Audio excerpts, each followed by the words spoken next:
If you like the story, you can support the author on Patreon. Link is in the description. Chapter 1, War.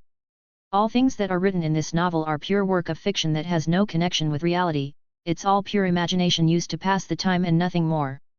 Be it social, political, or religious.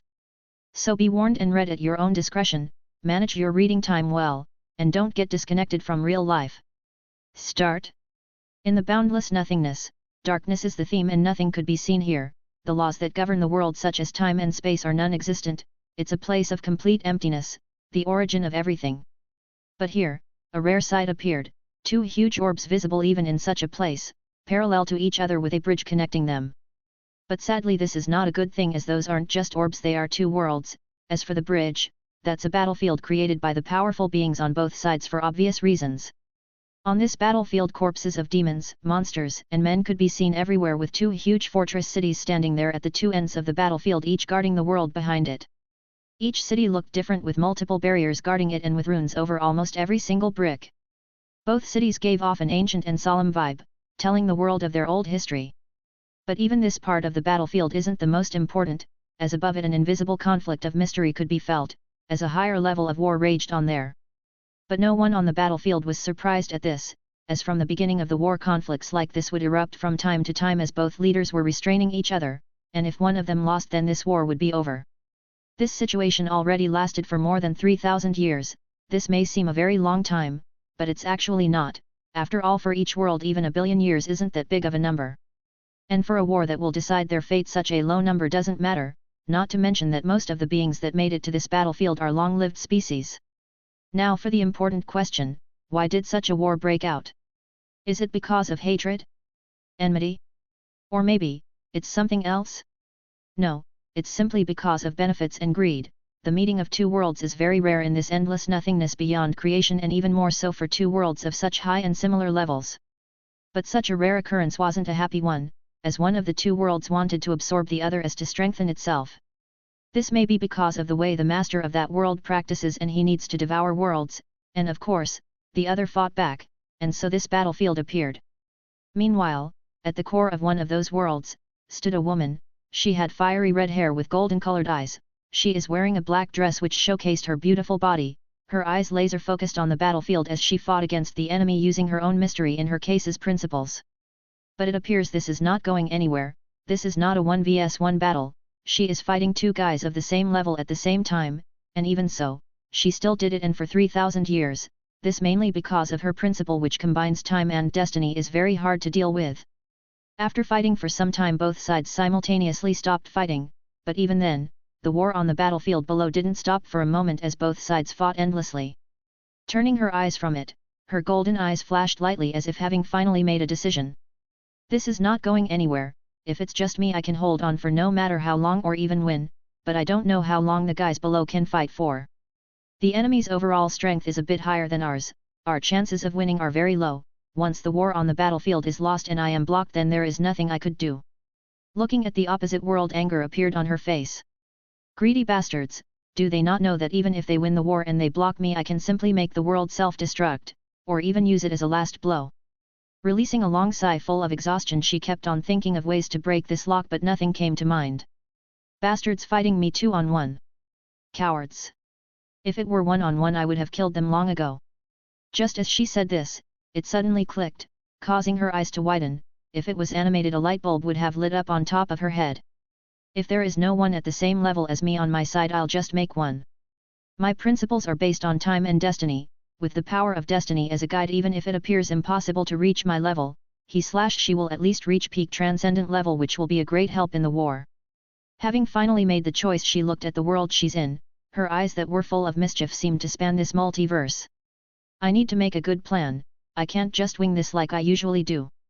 Touching her chin she continued as she contemplated. Let's start by narrowing the range of choice. A good talent and personality are fundamental. Following that I'll use my principles to finally narrow it down to one. Having the plan reading, she instantly jumped into action without further ado. Using her authority as this world's master, she entered the Akashic records to search for high-level talents. Remove the ones with ungrateful personalities, focus on the ones who seek change. Let's eliminate those who have destiny and time as their origin, root talent. I want an ally, not an enemy. After all, if they take the same path as me we'll become enemies. Ah yes, the number left isn't bad.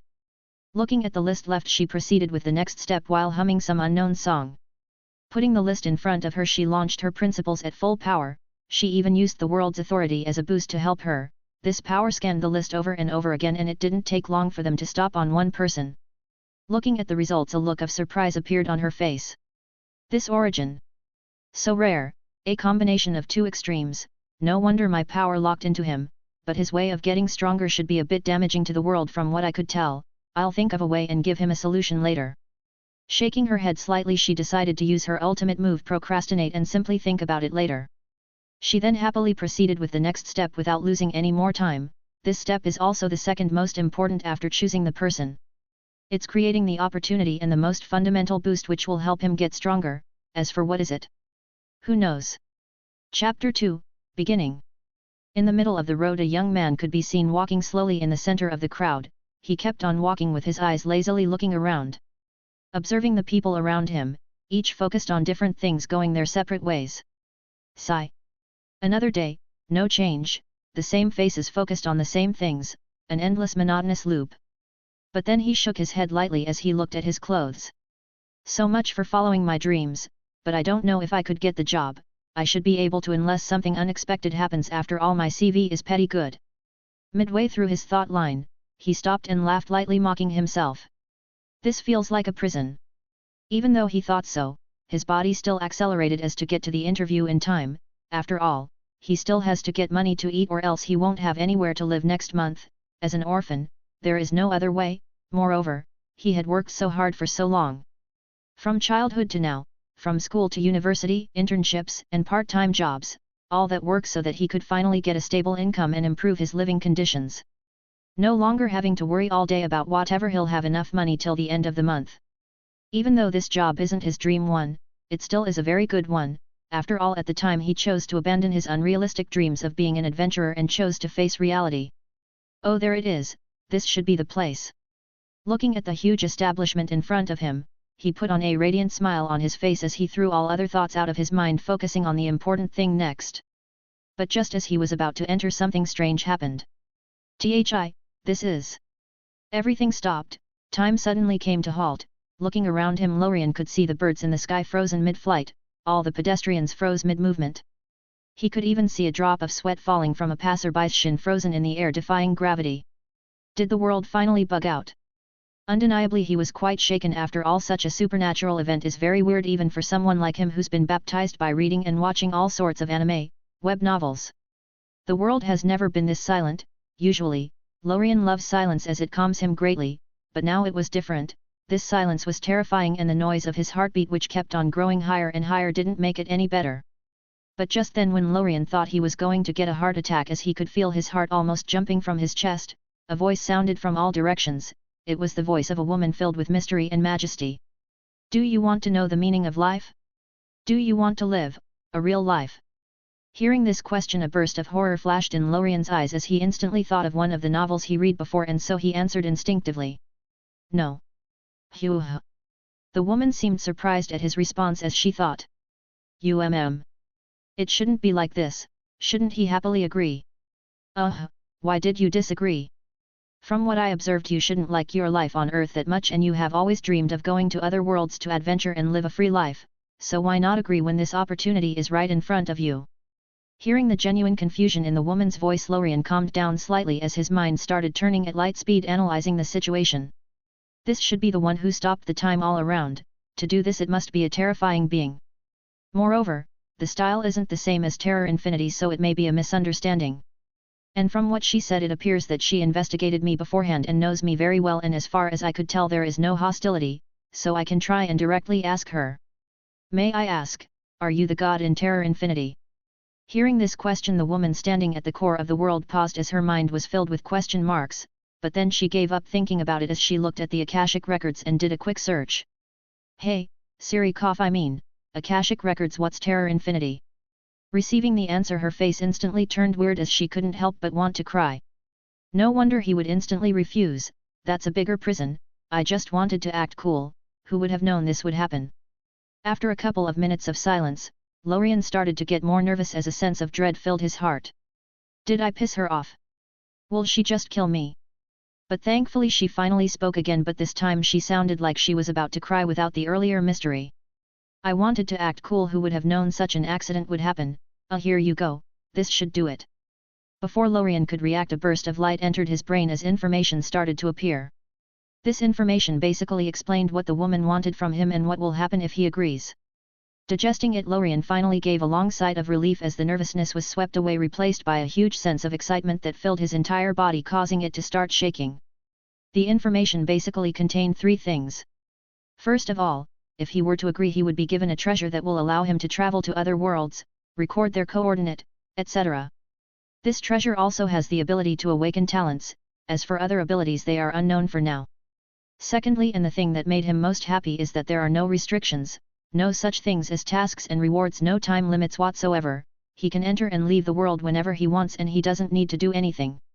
Of course, this has a negative side. As compared to the systems he read about, he has to get stronger on his own and get everything on his own. So this treasure is actually nothing but a taxi that will get him from one world to another. But even then, for Lorien, this is the best he could even wish for, as he could never stand a system ordering him what to do. And finally, it was the thing that assured him the most. It wasn't a part of the treasure, it was simply a message or a verbal contract. This message contained what he needed to do later if he were to agree and become strong enough. Everything was above the table. This was a very fair trade. No, it wasn't fair. He actually won a lottery. After all, the woman wasn't sure he would even become as strong as she needed. Such good terms, there are no restrictions whatsoever, I can do whatever I want. Moreover, all I need to do in the future is help her fight in a war when I become strong. This war should be very dangerous, and she didn't tell me any information about it, but it doesn't matter, this trade is very much worth it. After all, you get as much as you pay, I can't expect to get everything for free. As for the thought that this existence is just tricking him, Lorien didn't even bother thinking about it. After all, right now he is nothing but an ant, a mortal that can be killed with a finger, and there is nothing to gain from tricking him.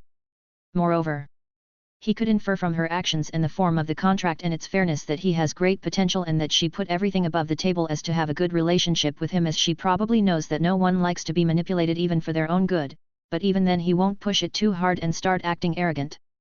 After all, such terms are a huge gift, and the opposite party isn't obliged to do anything for him, and so if he were to act arrogant he may lose this chance. Lorien doesn't believe that he is her only choice, the most optimal yes, the only no. Taking a deep breath of air, he looked at the sky and asked the last question on his mind. Why choose me? I didn't choose you, destiny did.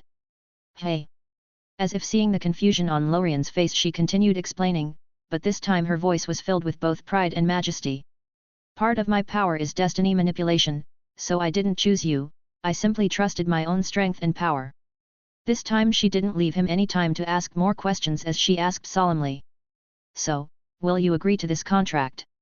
Closing his eyes for a second as to calm himself, he looked at the sky, his eyes seemed to have a fire burning in them, called hope. I agree. His voice didn't have the hesitation he had before, nor the earlier cowardness and fear of the unknown, it was filled with determination. As soon as his words fell, Lorien could feel a clear contractual connection appearing with this woman. Ha ha ha. I hope I can see you again. Don't let me down and die midway. With her voice falling, a light shot into Lorien's head, causing his eyes to widen. Wait. What's your name? Oh, my name is... But before Lorien could hear it, he lost consciousness as he instantly disappeared into a space crack. Chapter 3, Cheat. In the middle of a forest, a young man could be seen lying down on his back asleep. The sunlight shone through the gaps of the tree crown, hitting his face. Around him, a circular barrier is barely visible, its objective is to protect him. Ugh! Sitting up slowly, Lorien looked around drowsily as he was disoriented, but even then he observed his surroundings silently, trying not to make any noise.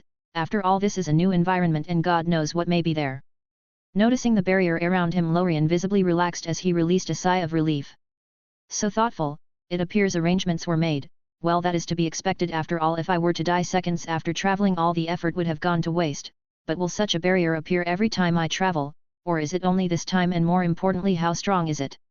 Standing up slowly, Lorien walked 4 steps forward, his eyes not leaving the barrier, observing it closely. So it's based on me. Not on the location I just fell on. This is good, but more importantly, how long will it last? Shaking his head lightly, he soon gave up as there is not enough information to make an educated guess. And so after making sure of his safety, he walked towards a tree and sat down again with his back resting on it. He then turned his attention to his cheat, if it could even be called that. Closing his eyes, Lorien could clearly feel a connection with something inside his body, as if connected with a rope. Following the connection, with the thought, a semi-transparent screen appeared in front of him in a swish, startling him a bit.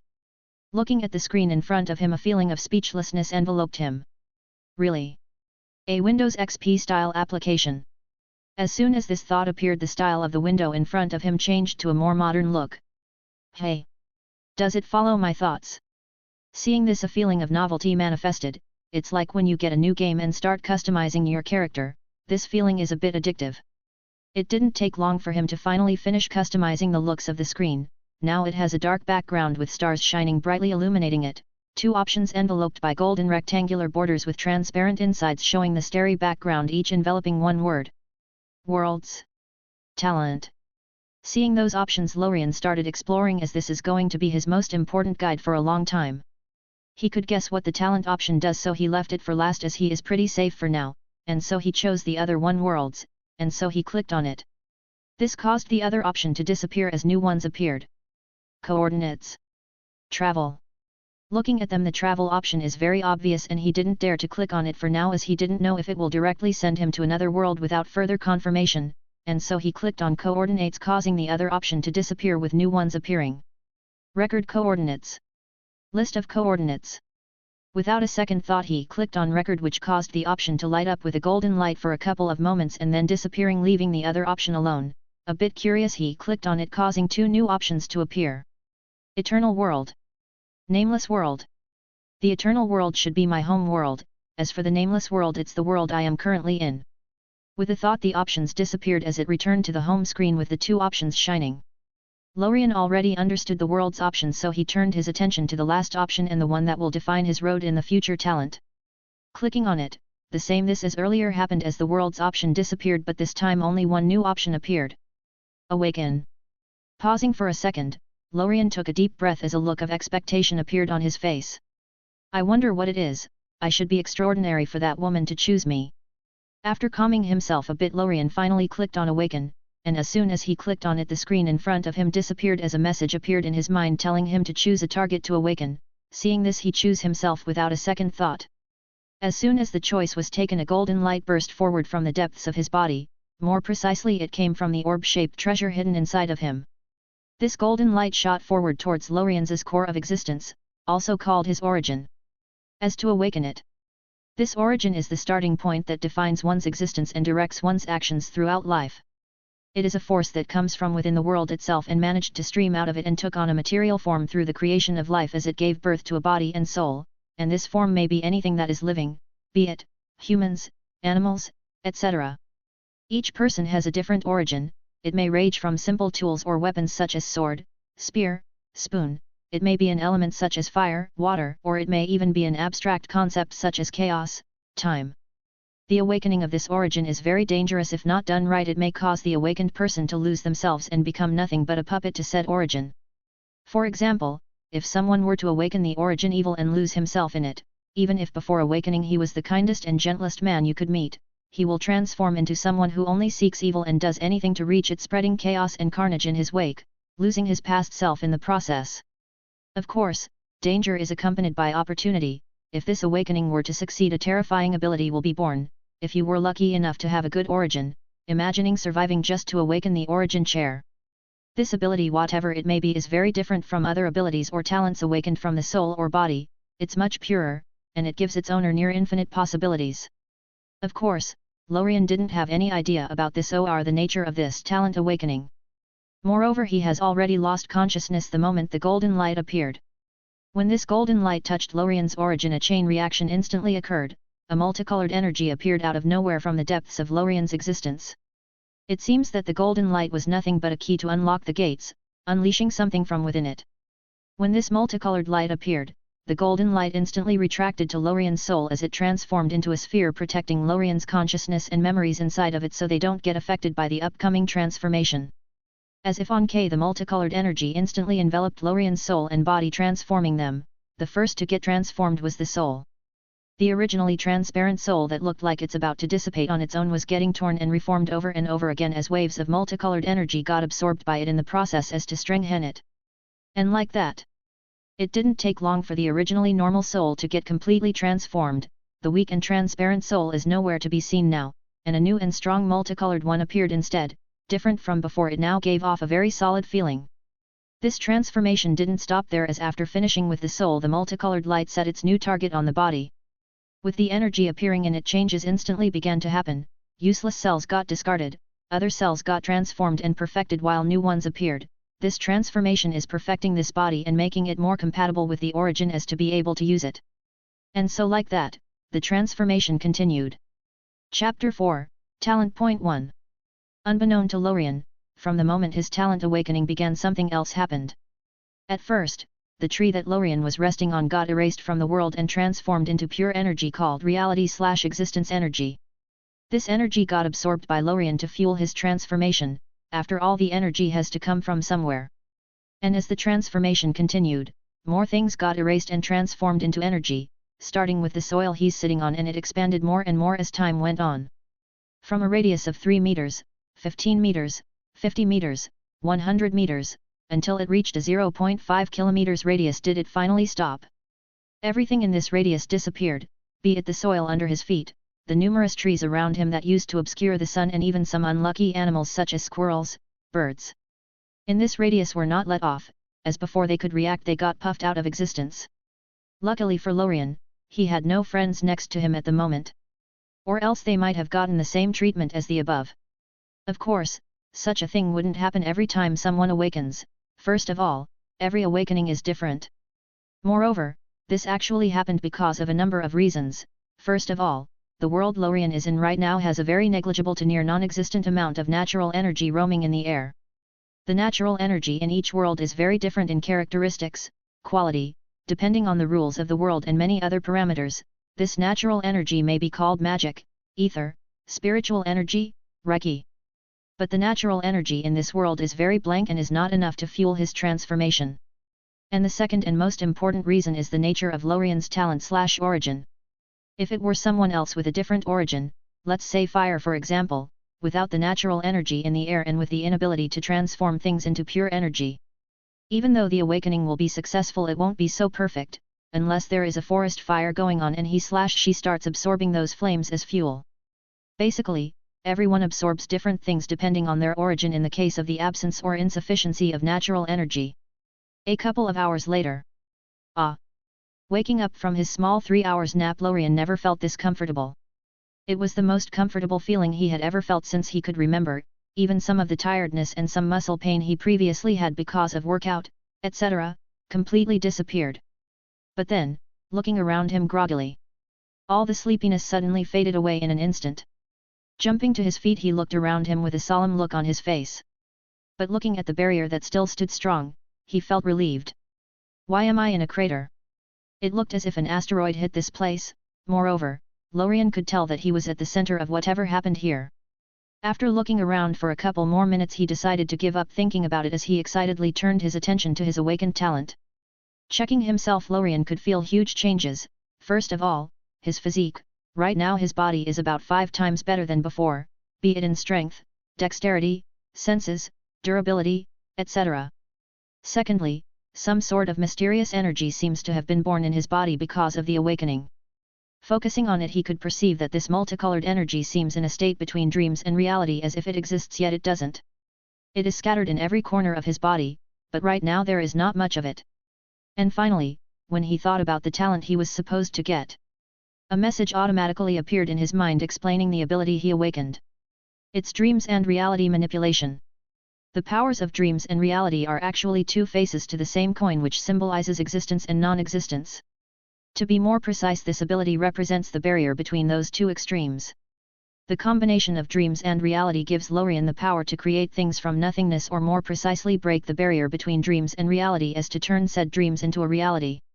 It also gives him the power of erasure, which is reducing existing things to nothing but a dream, or more precisely turning reality into dreams. Not to mention that each side of the coin has its own separate power. Dream gives him the ability to manipulate dreams, walk in them, kill people in dreams, predictive dreams, etc. Reality gives him the ability to manipulate an already existing frame, world, and it basically turns Lorien into a reality bender, which is very strong on its own. But what makes it stronger is the combination of the two, that is enabling Lorien to not rely on the existing frame, world. There is also a lot of other information waiting for him to digest slowly, as they are too much for now and he has already understood the most important ones. And after receiving the information about the talent, a miraculous instinct appeared in Lorien's mind and body, enabling him to control those newborn abilities as if they were one of his limbs. It's like he had it for ages. Feeling this newborn ability, uncontrollable excitement and ecstasy appeared on his face. It turns out this is my ability. Ha ha ha, and no wonder everything around me disappeared earlier. Innumerable ways he could use this ability flashed inside Lorien's head in an instant. After all, as someone who watched and read God knows how many animes, novels, etc. The only thing he's not lacking is creativity, and he can use what he saw before as examples to inspire himself. Taking in a deep breath of cold air as to calm himself, he decided to try it out. Looking at the crater he's standing in, after receiving the information he now knew that he caused it and how it happened. But now that he looked around, the world felt completely different to him. It's like he can see it from a different perspective. It now looked as if everything around is made of clay and he can change it at will and shape it as he pleases. Seeing this, he raised his hands and tried to warp reality and change it back to how it used to be before the asteroid impact happened. 1 second. 2 seconds. 1 minute, 3 minutes. Why is it not working? Looking confused at his hands, a bunch of question marks appeared in his mind. Even though he somewhat knew for a fact that he can alter this crater at will, it still somehow didn't work. Maybe it's because I chose a huge target and I just awakened. Let's start small this time. After walking for some time and with his speed now after strengthening, he soon made it out of the huge pit. Looking at the forest in front of him while thinking, his eyes finally stopped on a tree in front of him. Standing a meter in front of it, he tried using his ability again, this time turning this tree into a stone. 3 seconds, 30 seconds, 1 minute. Why is it not working? Feeling frustrated, he couldn't help but punch the tree in front of him to release some steam. But just as he touched it, a look of confusion appeared on his face. This feeling. Ugh, I'll just try it, nothing to lose anyways.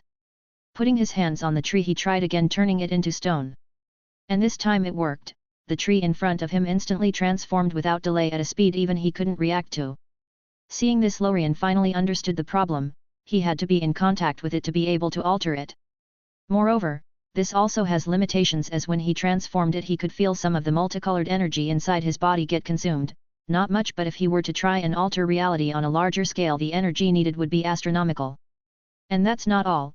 Looking at the stone in front of him, from his perspective he could see that the clay is getting restored at a slow rate by some sort of force to its original shape. So, reality warping isn't permanent, it's probably the world self-correcting. Turning his attention from the stone in front of him, a feeling of disappointment couldn't help but appear in his heart. After all, when he first received the power he thought he would become super strong, but now it appears he was just daydreaming. And then suddenly his eyes fell on another tree, to be more precise it was on the birds resting on top of it. In his perspective they were completely different. If everything else appears to be made of clay, then those birds are made of steel. In other words, he can't alter them even if he were to touch them using his reality ability. After digesting all that just happened, he basically understood the reality part of his power. First of all, he can only affect things he is touching, and this is only applicable to dead inanimate things, as he can't affect live things for now. Secondly, this altering is not permanent and the world will correct it slowly afterward. And finally, all of this consumes the multicolored dreamy energy scattered inside his body. Chapter 5, Talent Point 2. What should I call this energy? After thinking of a bunch of Shinobi-worthy names such as Chaos Energy, etc., he finally gave up this career choice and decided to be as simplistic as possible. This energy acts as fuel for my abilities, it can even be called the source of my power, let's just call it Source Energy then. After making the choice, Lorien smiled happily and nodded over and over again, complimenting himself for his ingenuity. After a couple of moments of self-motivation, he turned his attention to the dream part of his ability, as he has already understood the other part, reality. Sadly, I can't test it right now as there are no targets to test it on, so I'll leave it as is for now, but thankfully I have the theoretical knowledge sent to me, but a test is really needed to discover the limitations. All that Lorien knows right now about the dream part of the ability is sent to him directly after the awakening, similar to the reality part. And basically the dream part allows him to manipulate dreams. transform into a dream, etc. And most importantly, it grants him the ability to turn the dreams of sentient beings into absorbable dream energy as to grow himself. So right now, after finally giving up on testing dream because of the inexistence of test subjects, Lorien's attention got attracted to the combination of the two abilities, or more precisely his true ability, dreams and reality. Raising his hands, he imagined a stone appearing in it as he mobilized the power of dreams/reality. And indeed, in an instant, a stone appeared. Looking at it, in Lorien's perspective, this stone is also made of clay, meaning he can alter it, but there are no signs of disappearing. After observing it for some time, Lorien finally concluded that it's permanent, meaning whatever he creates using the power of dreams/reality won't disappear no matter how much time passes, as it became truly a part of existence. But sadly, there is nothing perfect in this world. As Lorien could feel that using this power takes way more energy than simply reality warping it to existence. To be more precise, it's about 10 times the energy. After completing the first experiment, he started with the second one without further ado. Walking to another poor tree, at first, he tried wishing it out of existence from a distance like earlier, but it still didn't work. Putting his hand on it, this time the tree slowly turned transparent and then disappeared as if it was never there. But this is actually just from the naked eye's point of view. From Lorien's perspective, this tree that was originally in a state of existence and a part of reality turned into a state of dreams, and then it disappeared, leaving behind just some dreamy energy. Looking at the bunch of energy in front of him, Lorien could clearly feel that he could absorb it. This is actually not just the case for this dream energy. It's also true for everything around him, reality. Since the moment he awakened his talent, Lorien could feel that he could absorb both reality and dreams to strengthen himself and grow. Just like the time when he awakened his talent, he turned everything around into the energy of existence and absorbed them as fuel for his awakening. It's similar to those cultivators who absorb spiritual energy to grow stronger, but Lorien's way is more overbearing and usable in any world as long as reality and dreams exist. This is Lorien's way of getting stronger. Looking at the dream energy in front of him, he was lost in thought for a moment. Then, just as he was about to absorb it, something weird happened. It just disappeared out of thin air. No, to be more precise, it was as if the world absorbed it. Looking at this, Lorien couldn't help but question his eyes. Did I just get robbed by the world? If the world had emotions and a personality, it would have probably killed him already with a lightning strike. After all, the tree was originally a part of the world no matter what state it is, be it existence or dreams, and because of the nature of Lorien's absorption, if he were to be allowed to absorb things as much as he wants, the world would be damaged as it won't flow back to the world. When it's gone, it's truly gone. Of course, Lorien had no idea about this, and so, looking at the place the dream energy just disappeared, he had already passed the shock stage and entered the "oh, you wanna be like that" stage. Humph, let's see who absorbs faster. This time he wasn't about to turn reality into dreams and then absorb them. He was going to directly devour reality, the same way he did when he was awakening his talent. He has to get stronger anyway, and this is his way. But just as he was about to start, the treasure hidden inside his body sent him a message on its own. This message was recorded by the woman that sent him here very early on, as she had already guessed the way he gets stronger from the nature of his ability the moment she saw his ability. Refer to Chapter 1. After receiving it, Lorien's eyes went wide in shock. Fu *k. The message was very simple: absorbing reality in any way, directly or turning into a dream and then absorbing it, damages the world and will cause the world to hate him, meaning he'll become very unlucky in light cases and directly attacked and kicked out in severe ones. Going out from a walk? Hey, why is an asteroid hurling at me? Going for a swim in the ocean? Then Fu *kk is a tsunami doing here?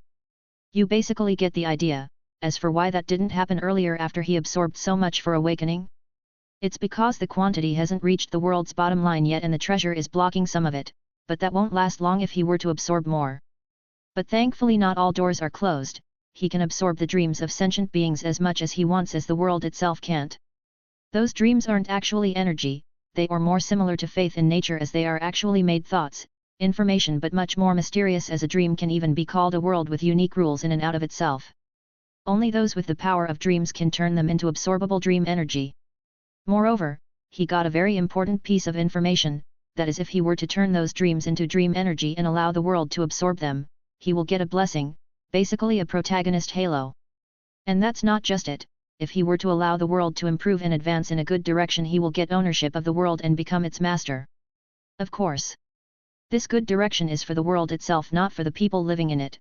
as what is good for the world may be very bad for the being living in it. For example, if a world has too many strong beings and each one absorbs a lot of natural energy causing the world to lack energy, in this case, the death of all of those beings is a good thing for the world no matter who or what they do. The woman that sent him here became the master of the eternal world by giving the world potential. Lorien didn't understand what she meant as there wasn't much explanation about this part. So, after digesting this part of the information he got from this message, Lorien could already imagine his future path as he now has set goals and no longer has to wonder as to what to do. After all, he was sent from a modern, peaceful life into an exciting journey. No matter how adaptive he is, it's normal to feel a bit empty without goals. And now he has truly set them, which are traveling from world to world, enjoying himself to the fullest and becoming stronger while he's at it, and also guiding the world and becoming its owner, which may be useful in the future. As for the other part of the information that contained some explanation about life levels, etc., he decided to check it out later when needed. After all, it's not that important for now. Author. The prologue is finally over, the story will begin from the next chapter. All the past chapters are basically just setting the base for the world I imagined. Also about the improving/guiding the world part I said earlier, this is targeting the world, not the things living in it. In some worlds, the death of all people in it may improve it, so you don't have to worry about the MC being a good two shoes and a savior of the world. It'll be very different from one world to another, but don't expect a villain. After all, have you ever seen a villain doing something good for the world? Chapter 6, The Daily Life of a Reality Bender. After finally understanding his abilities, how to become stronger, and his future path, Lorien could finally relax a bit as everything is pretty straightforward from now on. His eyes narrowed slightly as he took a deep breath of fresh air with his hands extended to both sides as if embracing the world. Ah, I can finally enjoy myself now. Looking at the forest around him while selectively ignoring the crater behind him, the gears in his mind started spinning again. Complete freedom. Let's first find some information about this world. It shouldn't be a high-level one as the energy in the air is nearly non-existent, which will cause the growth of strong beings to be nearly impossible, but who knows, everything has exceptions. After making up his mind, he decided to choose one direction to walk towards and get out of this forest as fast as possible before the barrier around him fades, as he doesn't know how long it will last, and he honestly doesn't want it disappearing in the middle of God knows where. Holding up a twig he picked from the ground in his hand, Lorien waited for a second before throwing it in the air while also causing it to spin sideways. Let's use the scientific method to get out of here. It took a moment for the twig to fall, which caused the leaves scattered underneath to rustle a bit. Looking at the direction it pointed towards for a moment, Lorien then decided to go in the opposite direction. A couple of hours later, finally made it out of that shitty place. Looking back at the forest being him and then at the darkening sky, Lorien heaved a sigh of relief. Thankfully I made it before dark. Even though the barrier is still there for now, Lorien had no interest in staying the night in the forest. He watched enough horror movies to know that it was a bad idea. This is not to say he doesn't trust the barrier's strength, this is just a psychological thing. Observing his surroundings, Lorien's eyes finally fell on a path. He doesn't know where it leads, but the existence of a path means that people pass by here. I'll just follow it, I guess. But after a while, Lorien felt a bit bored. In the forest his nerves were very tight, but now that he found signs of civilization he felt a bit more relaxed. And so he started experimenting again with his ability, as he really couldn't put it down, similar to a kid that got a brand new toy. Scooping up a bit of dirt from the ground, he then used his ability. Reality. Dirt into gold. The dirt in his hand instantly changed into a blob of gold, but from Lorien's perspective he could see that it will change back soon enough, approximately in 4 hours. Looking at the gold in his hand, he felt a bit of melancholy for some reason.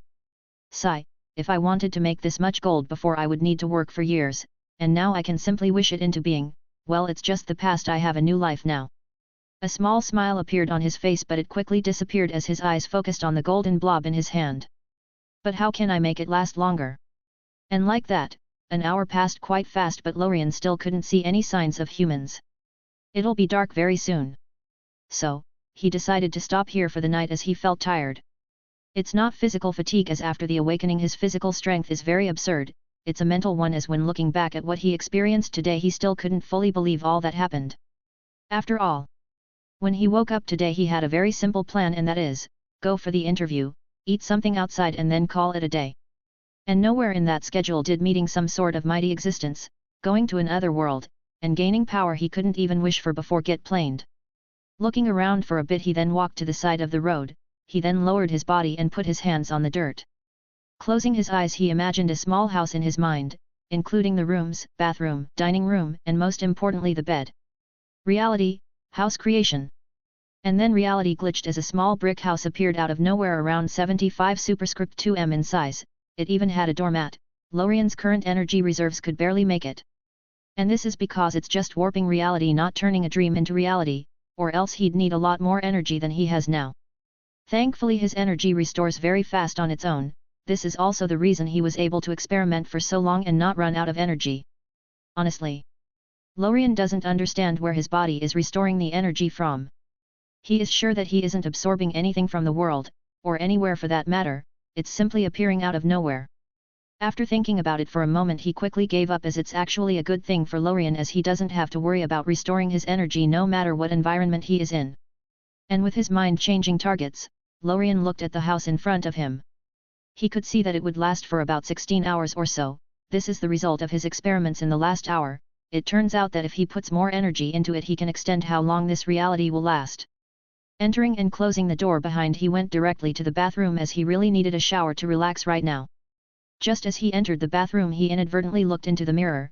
This look caused him to snap all of his attention into it. This is me. What he saw in the mirror was a look he was completely unfamiliar with, a younger face around 19 years old. Short silver hair, golden eyes. His face, build and stature were a bit different from before. To be more precise, they were perfected. The only thing that didn't look that good were the clothes he is wearing. They looked dirty and broken in some places. This is to be expected after such a long journey through the woods, as they were not designed for such a task. It's probably because of the awakening. It's not like I am complaining, this is a free cosmetic surgery. After admiring his looks in the mirror for a while, Lorien started undressing and started showering without further ado. As for where is the water coming from? Dream/reality, create water. Half an hour later, Lorien stood up from the bathtub and stretched lazily. As he walked out, the water on his body started twisting and disappearing on their own. Dream/reality, reality into dreams. After admiring himself in the mirror for a bit more, Lorien conjured some clothes and then went to grab something to eat. Sitting at the table and looking at the steaming cooked chicken in front of him, he started eating as he marveled. Tisk tisk tisk. This ability is truly an artifact for lazy people. I don't have to do anything myself, even the food tastes great. After finishing the food, Lorien went to sleep in his new and cozy bed. I hope I can find people tomorrow. Chapter 7, An Encounter. The next day. Waking up slowly, the first thing Lorien did is to check the barrier. Seeing that it still remains, he stretched lazily and got out of bed and went to the table to eat breakfast. An hour later, Lorien walked out of the house and closed the door behind, this time wearing different clothes from the ones he had yesterday. A white hoodie, black sweatpants, and sports shoes, he just created a couple of minutes ago. The reason he chose them is simply because they are comfy. Just as Lorien was about to continue on his way, he heard someone walking his way from the direction he came from yesterday. No, it wasn't the sound of normal footsteps, it was the sound of feet dragging desperately on the ground. Looking back, Lorien could see a young girl walking in his direction. She is clearly in a disheveled state, her body swaying from side to side, her red eyes out of focus. Desperately dragging her weak body. After taking a couple more steps, it appears she couldn't hold on any longer as she fell down face first into the ground. Seeing this, Lorien felt a bit hesitant. Should I save her? After contemplating for a moment, he decided to help. First of all, he needs information anyways. Moreover, Lorien could easily help her, it's not like he needs to work hard or anything. Moreover, as he thought about his experience in the past couple of days, he ran towards her and held her up as he walked back to the house. I got my chance yesterday, let me give you yours. This may be fate. Putting her on the sofa, Lorien didn't hesitate any longer. Holding her hand, he then used his ability. This is the first time he used his ability for such a thing, so he doesn't know how effective it would be. Dream/reality, recover. In an instant, the result became apparent as her malnourished body started recovering at a speed visible to the naked eye. Her pale face quickly became rosy, and her skinny body that is caused by a long time of malnourishment and tiredness seemed to have gained some weight, making it recover to the level of a normal person. Seeing her finally recovering, Lorien took back his hand as he breathed heavily. Using my ability on a living being takes too much energy. To destroy is easier than to create. If I wanted to simply erase her from existence, I wouldn't need to spend any energy. Heck, I'll earn some. But now that I wanted to heal her, my energy almost bottomed out. Shaking his head lightly, he closed his eyes to rest a bit as he waited for her to wake up. After helping her recover, it shouldn't take long. approximately 15 minutes or so. And indeed, as he expected, after a quarter of an hour passed, the girl woke disoriented. Looking around her with worry, she quickly noticed Lorien sitting on another couch with his eyes closed. A bit worried, she then checked her state. Seeing that nothing happened and her clothes didn't change, she heaved a sigh of relief. But then she noticed something weird as she looked at her hands in shock and exclaimed out loud in shock, as her current state could be called the best she had ever been since she was born. This exclamation caused Lorien, who had his eyes closed, to finally notice her awakening. Seeing Lorien looking at her, the girl reacted as she held her mouth tightly and shrank back like a hamster. Seeing this, Lorien's mouth twitched as he asked her with a helpless look on his face. "Am I scary?" But in response, he just got a look full of mixed confusion and insecurity. Seeing this, Lorien continued as he spoke with the most gentle voice he could muster. "Hi, my name is Lorien. I saw you falling unconscious on the road there and helped you. Are you okay?" But the response was the same, just a confused look. Seeing this, Lorien really didn't know what to do, feeling completely frustrated. Is this girl deaf? But thankfully, just as he was contemplating whether he should give up and leave or not, the girl finally reacted, seemingly feeling his goodwill. Who are you?" This time it was Lorien's turn to respond with a confused look, but then it quickly clicked. K. I forgot about language. No wonder she couldn't understand me earlier. Lorien's experience in those couple of days could be called a fantasy novel-like experience, and as someone who reads so many web novels, he unconsciously got affected by what he read before. He thought that everyone is basically speaking the same language and completely neglected the fact that he came to a real world, not a novel. This is a world with a complete history, culture, and language. But thankfully this time it appears that he is somewhat in luck. He could recognize the language she spoke easily from the phrase she just spoke. "This is Japanese, I can recognize this, Anata wa dare di suka, even across worlds. Thank God it's not some weird language unique to this world, or else I need to start from zero." As someone who watched so many animes and took the initiative to learn some Japanese, he could at least get his idea across to a Japanese speaker and somewhat understand what they are saying if they don't speak fast. With the issue finally getting resolved, Lorien racked his brain for a couple of moments before speaking in broken Japanese, trying to get his message across. "Language, save you, are you okay?" It seems that this worked, as it appears that she finally understood what was happening. Quickly reacting, she jumped to her feet and made a 90-degree bow and said, Thank you, thank you." Her voice was filled with gratitude. Lorien could even see some mist accumulate in her eyes. It appears she is about to cry. This caused Lorien to panic a bit, and just as he was about to stop her, the girl's stomach suddenly growled loudly in hunger, causing the scene to immediately become silent and awkward, which caused the girl's face to instantly turn red like a tomato. Finally, with an opportunity to get out of this weird situation, Lorien quickly said as he signaled her to follow him, not allowing her time to refuse. "Want food?" After hesitating for a second, she still followed him as she couldn't resist the allure of food after being hungry for so long. Watching her eat the food he just made delightfully, Lorien was finally able to communicate well with her. Of course, he didn't create it in front of her, he pretended to get it from another room. From what he was able to understand from her with his abysmal Japanese is that she ran away trying to find somewhere else to live away from the hell she lived in before, looking for hope. It's just that she was starved for days, barely eating anything, and combined with the abuse she wasn't able to go far, and the result was her falling unconscious in front of Lorien. She was actually pretty lucky. If Lorien wasn't there at that time, she would have died soon after. He tried asking her the reason why she was treated badly by her parents and everyone else, but because of his bad Japanese he was only able to understand some of what she said but not all. From what he understood, she was treated this badly because apparently, she brought bad luck and calamity to everyone around her. After understanding her situation, he looked at this 18-year-old girl who was eating with relish, and he finally asked, "Saigai Akaguro, want, follow, me?" There are a couple of reasons as to why he chose to do so. First of all, he needs a translator who can communicate easily with natives, as not everyone will speak with him so slowly so he can understand.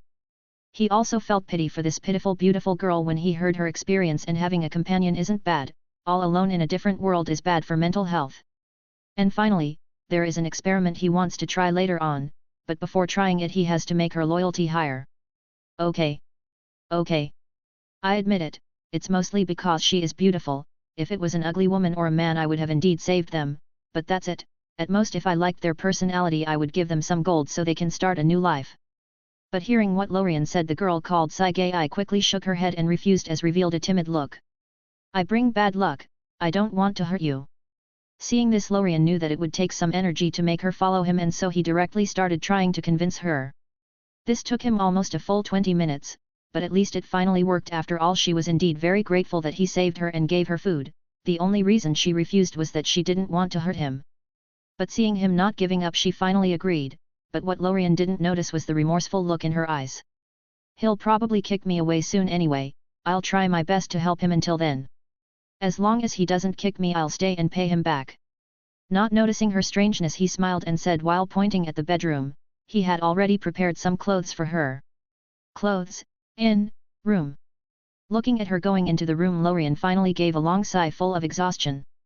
Things never go as planned, do they? After she comes out, we should go look for a town. Author. Remember. Dash. Is inner thoughts while is talking out loud. Also, I won't be using the Sankun thingy, I simply find it hard to write that way, and focusing on which one to use is very annoying for me. BTW, I put a foreshadowing in this chapter, let's see who finds it later on. Chapter 8, Town and Weirdness. Hey! Finally made it! Exclaimed Lorien happily as he looked at the town in front of him. After an hour of walking, he had finally reached civilization. The reason he is so happy is that he can finally start experimenting with his dream ability and is finally able to grow stronger. As stated before, the only way he can grow stronger without antagonizing the world itself is by absorbing dreams. So, staying in a crowded place is his best and most optimal option, even though a city would have been better, but a town would do for now. Meanwhile, a beautiful young girl wearing a red kimono stood there next to Lorien. She had a petite build, long black hair tied into a ponytail, and scarlet eyes. She just stood there silently looking at the exited Lorien with confusion. She wasn't able to understand what he just said as it was spoken in English, but she could clearly feel his happiness and excitement, so she smiled slightly in reaction. This is not her being fake. She was genuinely happy for him, even though she didn't know the reason for his excitement. If Lorien were to notice her reaction, he would probably exclaim at the effectiveness of the good old save the damsel in distress trick. All of this actually happened in just a moment, so after exclaiming happily, Lorien directly walked into town with Saigai in tow following him closely. From what he observed, this town appears to be a mid-sized one. After talking to Saigai on the road earlier, he was able to collect some information about this world.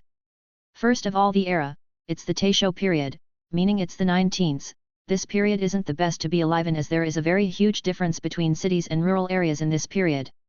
He also got some weird information about demons and how they hunt in the night, which is the weirdest information he got from her.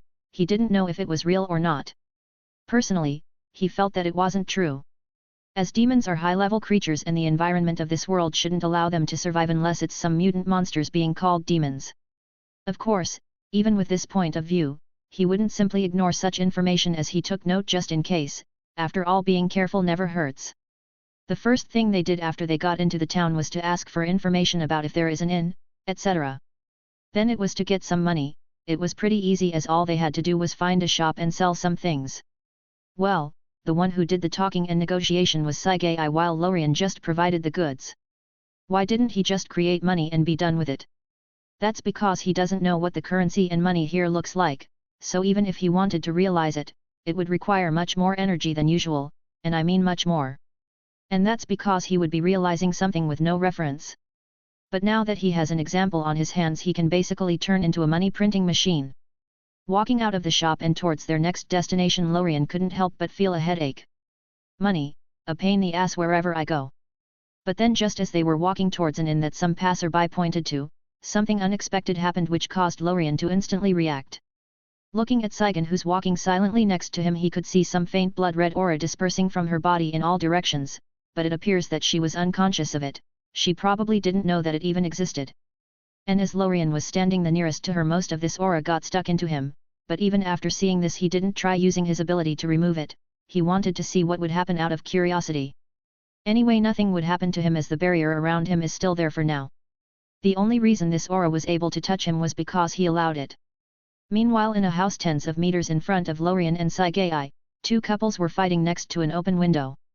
Their voices could be heard very far away, but it appears that the town people are used to it, as they just looked in the direction of the noise for a couple of seconds and then shook their heads. Again today. They will make up later as usual, don't bother. But then, just as Lorien and Sagai were passing in front of the house, the fight seems to have reached its peak as one of the participants, more precisely the female, got so angry she became dizzy. This caused her to stumble towards the window. She tried to hold her balance, trying to hold on to anything next to her. The first thing she impacted was a huge green-colored plant pot that was next to the window. Putting all of her weight, it enabled her to finally stabilize herself for a second before finally falling safely on the ground. Seeing this, her husband quickly reacted and ran towards her in panic as to help her. Thankfully the pot was there and stopped her from falling from the window, which would have been disastrous otherwise. The positioning of this pot just saved her life. But it wasn't over yet, as the weight of the woman caused this pot to tumble down and roll, then fall from the window on the passing pedestrians. And by chance the one directly under it was Lorien. Meanwhile, Lorien was focused on observing this red aura, pondering on what it does. Just then a large amount of this aura that was stuck on his body instantly disappeared on its own, as if it had completed its mission. And without waiting for Lorien to think about the reason, he suddenly felt danger from above. After awakening, his senses became much stronger, making him much more sensitive to danger, even minor ones like this one.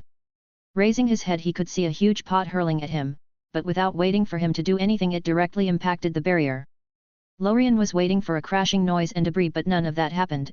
As soon as the pot hit the barrier, it instantly disappeared as if it was never there.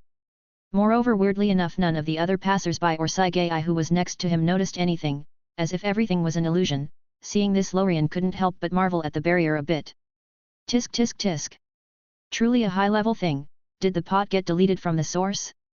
Moreover, no one noticed anything. This barrier is also invisible to everyone else other than me, so convenient.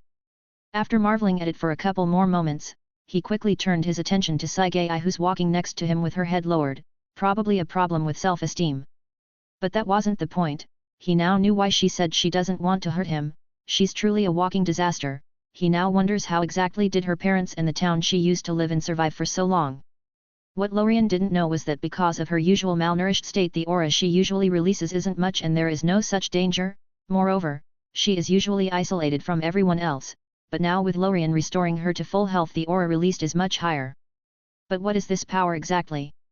It's very similar to Final Destination. Thinking of this, he couldn't help but frown as he looked at the remaining red aura on his body. I am currently safe because of the barrier around me. I'll try to remove this aura using my own ability. If it works, then everything is okay, but if it doesn't, then... Thinking of this, he looked at Sagai next to him for a while before his eyes turned decisive. He admits that she is a very beautiful girl, and that's probably the main reason he took her with him. But if she were to put him in danger, he will decisively abandon her. After all, currently, he has no tight bonds with her and their relationship isn't that deep yet, and he wouldn't risk his life for a stranger. There is a limit to kindness. If they had a deep relationship, Lorien wouldn't even think about abandoning her. After all, he is someone who values such things as emotions and relationships. This is a different world. I can't take a walking disaster bringer with me everywhere I go. It will be too much of a problem. Of course, I can't just throw her away like that. I'll give her some money so that she can start a new life. Just as his thoughts were jumping widely, he quickly focused again, shaking his head vigorously, throwing all distractions away. Let's not jump to conclusions. For now, I'll try and remove it on my own first. So, after making a decision, he quickened his pace towards the inn's direction as to get there as fast as possible. As for Sagai, who was next to him, she just looked at Lorien with confusion, tilting her head slightly. Why did his facial expressions change so many times, and why is he looking at me like that? Did I do something wrong? But even when her mind kept wandering, she still followed him quickly, keeping the same pace. Chapter 9, House? What house? It didn't take long for Lorien and Sagai to reach the inn with their quick pace. After going through the procedures, talking to the owner, and paying, each got a room to stay in. This inn is very small and simple. It's composed of a bunch of rooms parallel to each other. There are only 10 or so. It can even be called a house with more rooms, very different from the style of Western hotels. This could also be because it's just in a rural area. But right now Lorien didn't bother thinking about any of this, as at the moment he got shown his room, he made an excuse saying that he wanted to rest for a bit and then quickly entered it. Sitting on the futon, Lorien focused all of his attention on the remaining blood-red aura that was sticking to his body like a maggot. Dream/reality, reality into dreams. As soon as Lorien used his ability, it quickly became apparent that he was being worried for nothing. The blood-red aura instantly got erased and transformed into floating dream energy, and as usual, before Lorien did anything, this energy got instantly absorbed by the world. With this problem solved, Lorien can finally relax and take Sagai around with him and be completely confident. Thank God, it would have been too shameful to just abandon her after all that convincing I did to make her follow me, it would have been a total dick move. Feeling a bit guilty, he decided to go and invite Sagai for a date as compensation. Yeah, it's compensation. Of course, if he were to be sent back in time he would still make the same decision. After shamelessly convincing himself that he was compensating her and not just wanting to go on a date, Lorien walked out of the room with wide steps and a face full of confidence towards the room next to him. When Lorien went to rest 5 minutes earlier, Sagai did the same. Honestly, she probably needed this alone time more than ever right now, as it was a very hectic day for her. First, she ran away from her town, lost consciousness on the road. Was saved by some stranger, and then in a daze she decided to follow him.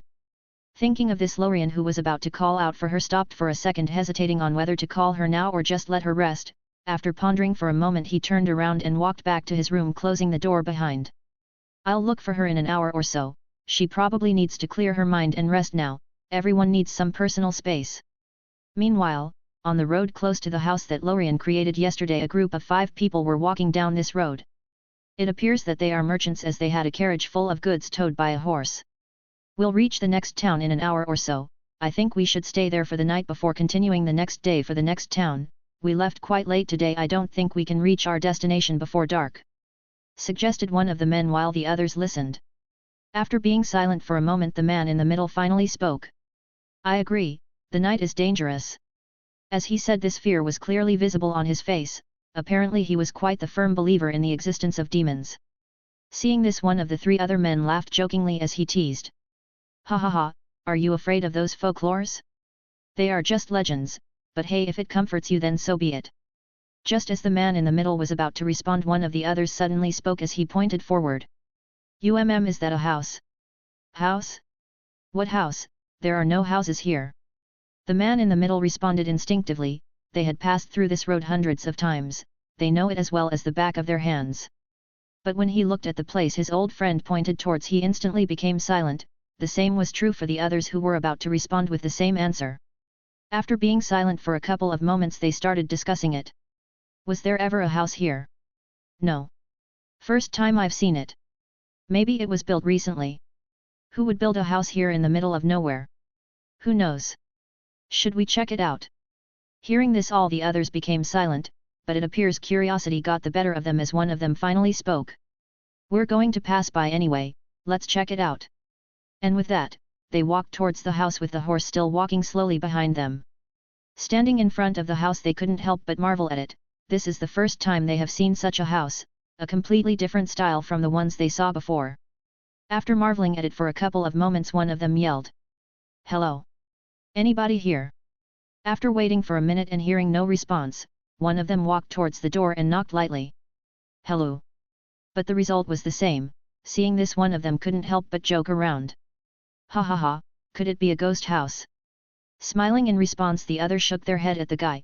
This guy likes to joke about such things. Earlier he laughed about the demons and now about ghosts. After calling out a couple more times and hearing no response, they soon gave up. No one is here, maybe the owner went for the town. Let's not waste more time then, let's go. But then just as they were about to turn around and head away, something happened. In the shocked eyes of the 5 guys, the house in front of them started twisting slowly, then as if a glitch appeared in reality, it popped out of existence. It was as if it was never there. Seeing this, all of them froze in shock. Even the horse who dragging the cart had his eyes widen in shock. It took them a moment to react as they started shaking in horror.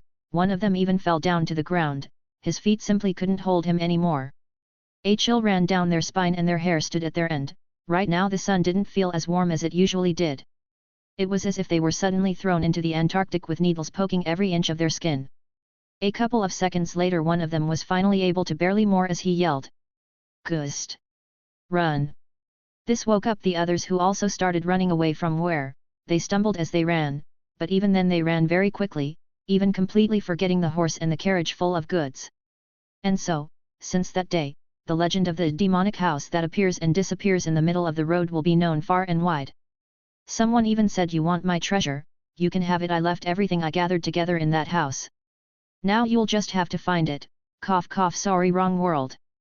A few hours later, Lorien, who had no idea that he caused an PTSD to 5 passers-by, and created a new legend, was walking around town with Saigei. They were talking and joking around. Well, Lorien was the one who did most of the talking as Saigei was still a bit closed up, but it got better as they talked. This walk was quite fun for Lorien as he got to experience this era more closely and integrate into it. But everything has to come to an end no matter how fun it is. Seeing that it was nearing sunset, they finally decided to go find a place to eat and then head back to the inn. Lorien was quite curious about the food here as he had never tasted it. After having dinner they didn't wait any longer as there wasn't much time before it becomes completely dark. They quickly reached the inn as it was very close to where they ate. Looking at Saigei, who was walking towards her room, and said before he also went to rest, "Good night." "Good night." Entering the room, Lorien laid down on the futon and stretched lazily. His thoughts wandered around. Well, that was fun. Oh, I can finally test my dream ability. I don't know if there are any other guests in the inn. If not, I'll try it on the owner. It should be harmless anyways. Thinking of this, he couldn't help but feel excited, and even some of the tiredness he had completely disappeared. I can't wait. Chapter 10, Dreams. A couple of hours later, guessing that everyone should be asleep, Lorien finally started using his ability. Dreams. He just activated it and did nothing further for now, and as soon as he used it, his perception instantly exploded outwards, making him able to perceive the presence of everyone in a 50m radius. To be more precise, it enables him to feel whether there is anyone dreaming or not, and from there he can do whatever he wants using his ability, be it directly transforming them into dream energy and absorbing them, or entering the dreams, etc. It's a pity that this caused the ability to be useless for other applications such as combat or reconnaissance. It doesn't matter much though, as it wasn't what it was intended for anyway. But, thank God, the ability dream can be used remotely without having to be in contact with the target like the reality part of his ability. Or else it would have been too impractical to touch every single person to absorb dreams. Dreams are a very mysterious thing. Lorien has always revered them, even in his previous life. Scientifically speaking, a dream is a succession of images, ideas, emotions, and sensations that usually occur involuntarily in the mind during certain stages of sleep, most commonly in the REM stage. But in the supernatural and mysterious side of the world, dreams are much more than what normal people perceive them to be, as they can even be called a different world on their own. Dreams are relatively omnipotent, as the phrase "you can have anything in your dreams" explains best. Moreover, it's very inclusive to all other powers and rules. This is similar to how the reality part of his ability can affect all other power and rules. Let's take the power of time for example. Generally speaking, it has nearly no connection with dreams, but here we are having precognitive dreams. Lorien could clearly remember that he had precognitive dreams many times, but at the time he ignored them for one reason or another as he listened to the scientific explanations. Even though at times he could precisely predict what would happen very clearly weeks and months before said event, which was a bit weird on its own, but he didn't think much of it. What he didn't know at the time was that he was in a similar state to Saigei, with his origin flaring from time to time. After marveling at the mystery of dreams for a couple of moments, Lorien finally regained his focus. He could clearly feel that there are around 11 people dreaming in his perception range. The closest to him was Saigei, but he didn't want to try it on her just to be safe. So his attention turned to one of the other 10 people. Choosing one randomly of them, he didn't directly absorb it, as one of his objectives today was to test his ability. And now there are ready-made white mice. The first thing Lorien tried was entering dreams. He was quite curious about this ability. Dreams, traveling dreams. Using this ability, he instantly disappeared from the room and entered the dream of a random person. It was as if he was never there. Quite the useful ability. If I wanted to run away for some reason, it's nearly impossible to catch me. Entering the dream, he felt as if he was in a bubble. This dream was quite fragile, easily to break and manipulate. Feeling quite curious, he looked at what this person was dreaming of. He observed it. But as soon as he looked at it, Lorien's brain crashed. His eyes burned as if someone paper sprayed his eyes. Quickly closing his eyes, he held back the urge to throw up. Foo *k. Who would dream of such a thing? He then used his ability to erase it with his eyes still closed. After a couple of moments he opened his eyes vigilantly, still a bit afraid. He looked at the new darkness around with relief and fear. Yeah, never again. You can't pay me enough to look at that shit again. The worst thing is that Lorien could feel that what he's in right now isn't a nightmare, it's a dream, so what he just saw now is something the owner of the dream wants. Right now. After what he just witnessed, Lorien had no interest in observing other people's dreams. It can even be said that he got a PTSD. But no matter what his mood is right now, he still has to test his ability. Looking at the darkness around him, he started manipulating it, creating different scenes and scenarios. After playing around for a bit, he observed his energy consumption. Not much.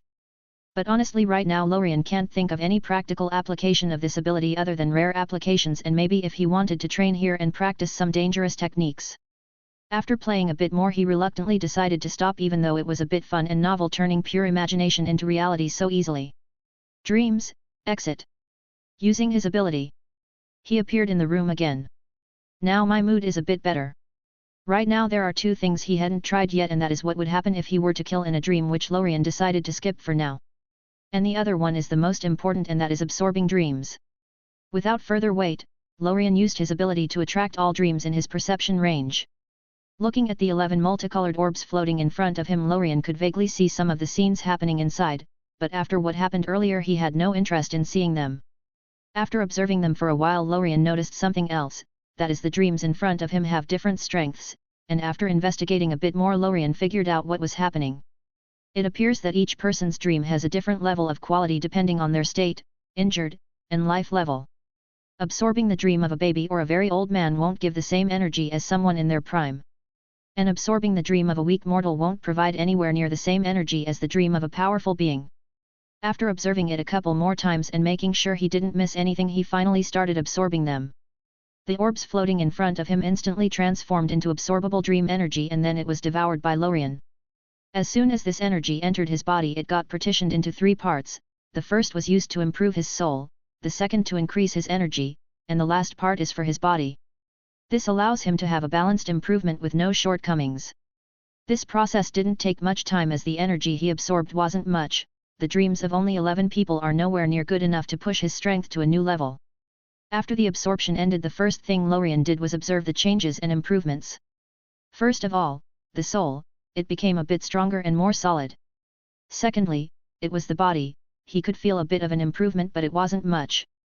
But what was interesting is that this improvement is an all-encompassing one, be it strength, agility, reflex, life energy, lifespan, etc. This is a completely balanced improvement. And finally, it's the energy inside his body, he could feel that it increased a bit. This source energy is the fuel for his ability. The bigger the quantity, the bigger the dreams he could realize. Actually, Lorien wanted to do some tests with this source of energy, such as the energy control. It's a pity that no matter how much he tried, this energy wouldn't budge a single inch. It's as if it was glued in place. Feeling this, Lorien soon gave up, thinking that maybe it's because he's too weak to manipulate, or maybe there is some other reason. So for now this source energy only acts as fuel and nothing more. Of course, that wasn't all the changes that occurred. The range of his perception actually increased from 50m to 50.05m. This increase may seem small, but it's actually not, considering that he only absorbed the dreams of 10 or so people. Moreover, the bigger the perception range becomes, the faster it will further increase. Imagine if this perception range was the size of a country, Lorien would be able to absorb the dreams of everyone in this country every single day. His strength at the time will quickly increase at an absurd rate. After finally organizing all of his gains, Lorien stopped using his ability and his perception returned to normal. Laying on his back, Lorien looked at the wooden ceiling in a daze. It appears that I'll have to do this every night. The improvement isn't much though, but with enough accumulation, it'll do. I really need to find a place with much more people. As his mind was wandering around, Lorien slowly relaxed, with his eyes slowly closing. The even sound of his breathing soon filled the room as he fell asleep. Chapter 11, This Works. And like that, a couple of days passed. Those past couple of days were a bit monotonous for Lorien, as all he did was wake up, eat, talk to Saigai and walk around a bit, and then when it's night, he absorbs dream energy and then sleeps, and so the cycle repeats. While he was talking to Saigai, he also asked her to help him learn Japanese, which she happily agreed to. It's a pity that she doesn't know how to write, because no one ever taught her to, so all the focus was on speaking, which was enough for Lorien, at least for now.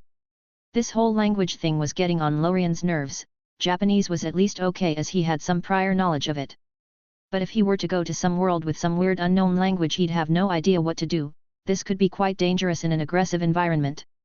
Meanwhile, as Lorien just finished absorbing dreams for today, he laid on his back ready to fall asleep as his mind wandered around. Why don't I have one of those one-click master systems? If I had one, I won't have to worry about language. All I need is just one click and I can learn anything. Of course, he was just joking around. Even if he were given a system he'll refuse it, given that his own ability is pretty much omnipotent. Hey! My ability! Just then it suddenly clicked, it was as if he had achieved enlightenment. Lorien's eyes went wide as he lightly patted his forehead. Right now all the sleepiness is gone. Why didn't I think of it before? What did Lorien think of, you may ask? One of my abilities is turning dreams into reality. I usually just used it to create material things and I just got used to it as time went on, but there should be no reason for me to be unable to realize concepts and incorporeal things, such as knowledge for example. Now with this idea taking root in his mind, there is no way he won't try it. If it works, this will make Lorien change most of the plans he had thought of those couple of days, as they will become highly inefficient. So, without further ado, he sat down again and prepared to use his ability as he couldn't wait to test his theory. Let's start slow first. I'll try to improve my Japanese and not learn all of it at one time. Dream/reality. Improve Japanese. And with his ability used, he could feel the source energy scattered inside his body get consumed at an unbelievable rate. But at the same time that was happening, knowledge was appearing seamlessly in his mind out of nowhere. The broken Japanese he had learned before was getting corrected and improved. If his original Japanese was a broken puzzle piece with mistakes even in the filled parts, then what his ability is doing now is correcting those mistakes and filling in those missing pieces. Moreover, it wasn't as simple as throwing in a bunch of knowledge inside his brain and calling it a day. It was as if he had personally practiced the language over and over again, as he also got muscle memories and better pronunciation with the knowledge. This is truly no worse than if he had practiced it himself. No. It's actually better, as no matter how Lorien practices, he's still a human, and humans make mistakes, but his ability on the other hand gives him perfect results. Truly a one-click mastery service, better than some systems. But this didn't last long, it only lasted for a 1 minute or so before Lorien's source energy bottomed out. Opening his eyes, Lorien looked around in a daze. The moment he used his ability, something weird happened. He actually became half-conscious in a state between dreams and reality, the same feeling one gets when he's just woken up but somehow still feels like he's dreaming. Lorien at that moment dreamed of himself practicing and learning Japanese for an indeterminate amount of time, but it shouldn't be long, he instinctively felt. Feeling his bottomed-out energy, all Lorien wanted now is to test the results. Hi, my name is... Usually, when he speaks Japanese he has difficulties trying to get his idea across. But right now as he tried to speak it became easier. Some of the basics that he didn't know appeared in his mind right now together with some other vocabulary. Of course, this is only the speaking part of the language, as for the written part he still has no idea about it as he didn't include it when he started his ability. A few dozen more times and I'll perfect the spoken part, as for the written part I'll leave it for later, there is no need to hurry. Him taking so many times to learn it has nothing to do with his ability, it's more a source energy problem as his current energy reserves are nowhere near enough for him to learn something all at once. If he had enough energy he would have been able to learn it instantly. Thinking of the possibilities of this ability his breath couldn't help but quicken. K. This ability is honestly too much, right now it's not very apparent as Lorien doesn't have much energy to fuel it nor a target that will help him in combat. Let's imagine if Lorien had enough energy and a good target. Let's take for example some sort of magic or technique that will allow him to become a god. If he were to use this ability to instantly learn it then he will become one. Well, of course, things aren't as perfect as Lorien would have wished for, as the energy required to realize conceptual dreams is too much. Moreover, from what he learned before from the use of his ability, the more powerful the thing he wants to realize the more energy it'll require. This is the same for knowledge. It takes 10 or so days for Lorien to learn normal mortal knowledge, Japanese, with his current energy reserves. If he wanted to learn something more power and has a broader path and concept, for example martial arts and swordsmanship, the energy required will be much more than what he burned through today. And if he wanted to learn supernatural abilities, be it magic or techniques, it is predictable how much it'll require. Thinking of those, Lorien quickly calmed down as he shook his head bitterly. Nothing is perfect at. It's not like I am complaining anyway, I got a shortcut, let's not be too greedy.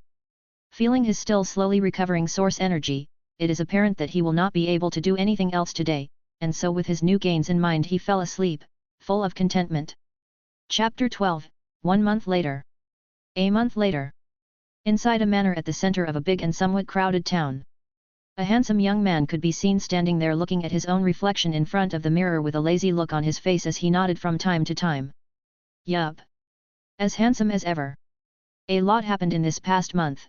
First of all, after another week of living there, he finally mastered speaking Japanese, so there are no more communication barriers between him and the world. Following that, he decided to move from that somewhat remote town to the one he is living in right now. The town he's currently living in is very different from the one he just moved from. The first time he came here he thought he had traveled through time, as there are a few familiar things he didn't even know existed in the 90s, it's not as modern as the cities from what he heard, but at least it's not as desolate as the last town.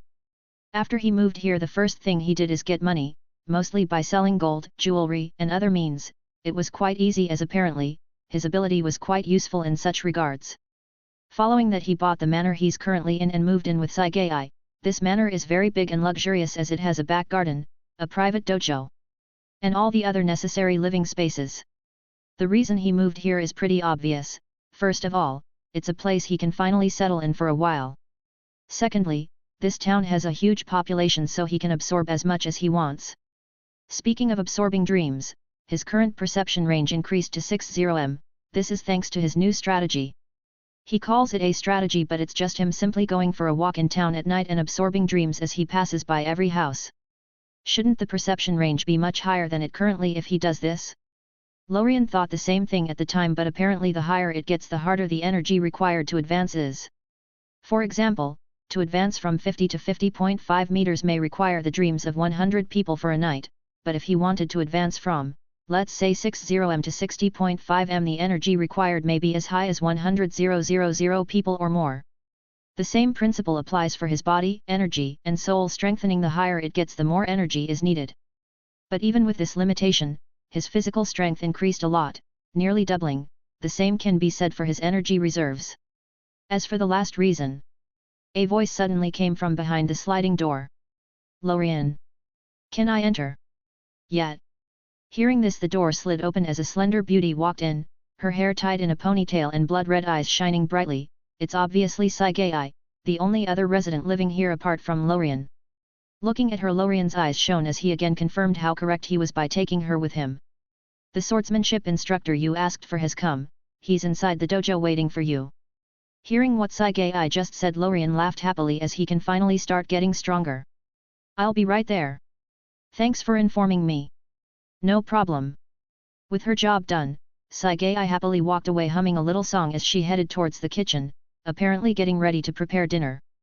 Most of the house tasks were actually taken by her after they moved in her own words.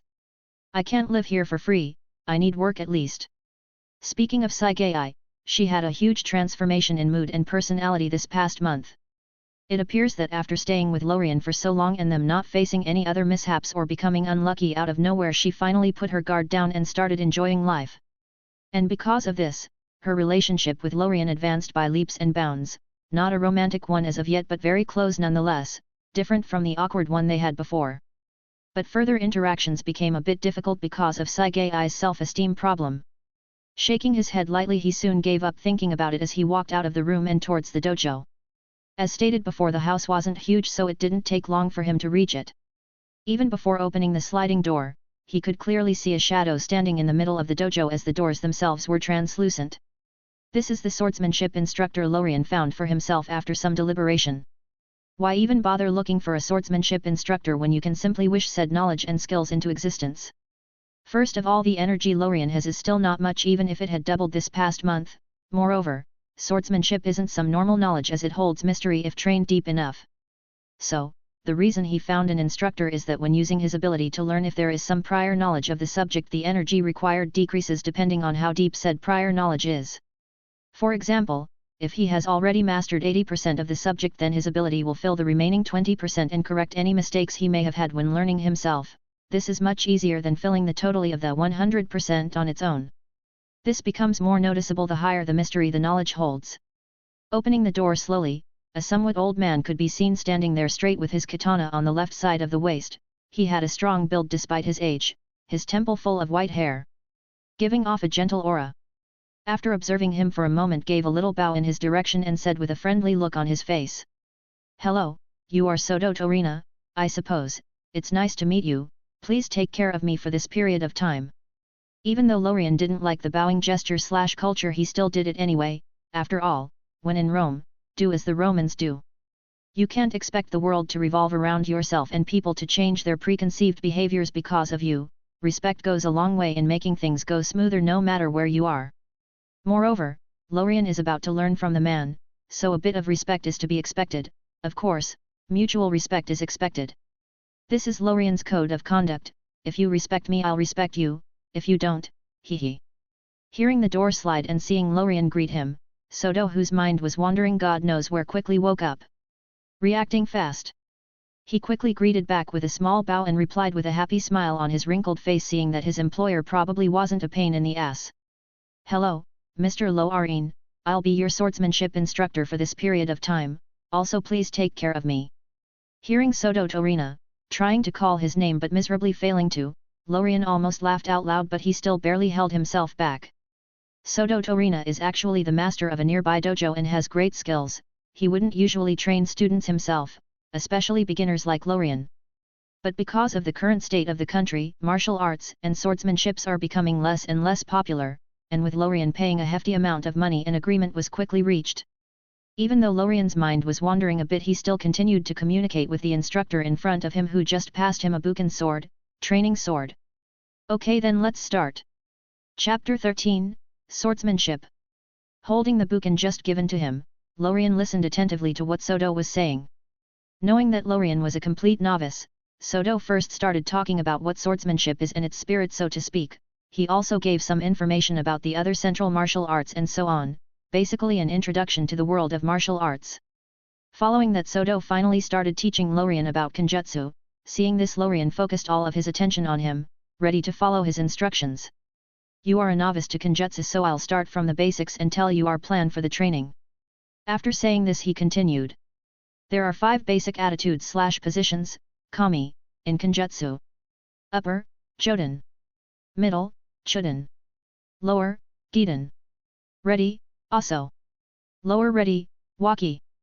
There are 8 basic cuts used in Kenjutsu. Downward head/face cut, Shimen Uki. Left diagonal downward shoulder to hip cut, Hidari Kesagiri. Left horizontal cut, Hidari Ikimanji Giri. Left upward diagonal hip/waist to shoulder cut, Hidari Johogiri. Right upward diagonal hip/waist to shoulder cut, Meiji Johogiri. Right horizontal cut, Meiji Ikimanji Giri. Right downward diagonal shoulder to hip cut, Meiji Kesagiri. Thrust, Tsuke. And finally, there are 3 types of blocking used in Kenjutsu. Block and deflect methods, Uke Jinishi. Direct blocking methods, Uke Tami. Blocking and cutting methods, Uke Kiri. After saying all of this, he stayed silent for a couple of moments, letting Lorien sink everything in before continuing. Those are the basics of all Kenjutsu, and there is no difference in them no matter which dojo you learn from. It's after learning all of this does the style of each school comes into shape. Each school focuses on an aspect and honing it. Some focus on speed, ignoring defense, while some others forego attack and focus on defense. All in all, each taking those basics and combining them into different combinations/styles is to get a specific effect. After another brief pause, he again continued. My dojo focuses more on speed. Our primary style is quick draw, Lejutsu, which focuses on the ability to maintain a high state of awareness and quickly draw your sword in response to a threat. And finally, after fully introducing Kenjutsu and his dojo's specialty, he spoke about the plan. We'll start with the postures, then the cuts, and then blocking. After mastering them, we'll finally train Lejutsu. After saying this, he then started instructing Lorien without further ado. Let's not jump things too much. For now, let's start with showing you how to hold a sword. And so like that, the training officially began. Seeing this, Lorien started cheating without a second thought. Dream/reality, accelerate learning. This is an ability he learned this past month after a lot of experimenting. This ability doesn't allow him to gain instant mastery like the other ability, it just accelerates his learning speed, be it memory, muscle memory, etc. Moreover, this ability is very controllable energy consumption wise. But this also means that it's only as good as how much energy Lorien puts into it. If he were to set it to consume 1 unit of energy every minute, the effect would be very different from what he would have been able to achieve if he were to set it to consume 10 units of energy per minute. Right now Lorien set it to the same rate of his energy recovery speed, meaning it could be used indefinitely. Even then, this effectively allowed his practice speed to more than double thanks to his fast recovery speed. Moreover, after the awakening, Lorien's talent is very different from what it used to be. the awakening changer Lorien's soul, body and essence, which pushed his talent to a very high level, not to mention that he had good talent in the first place.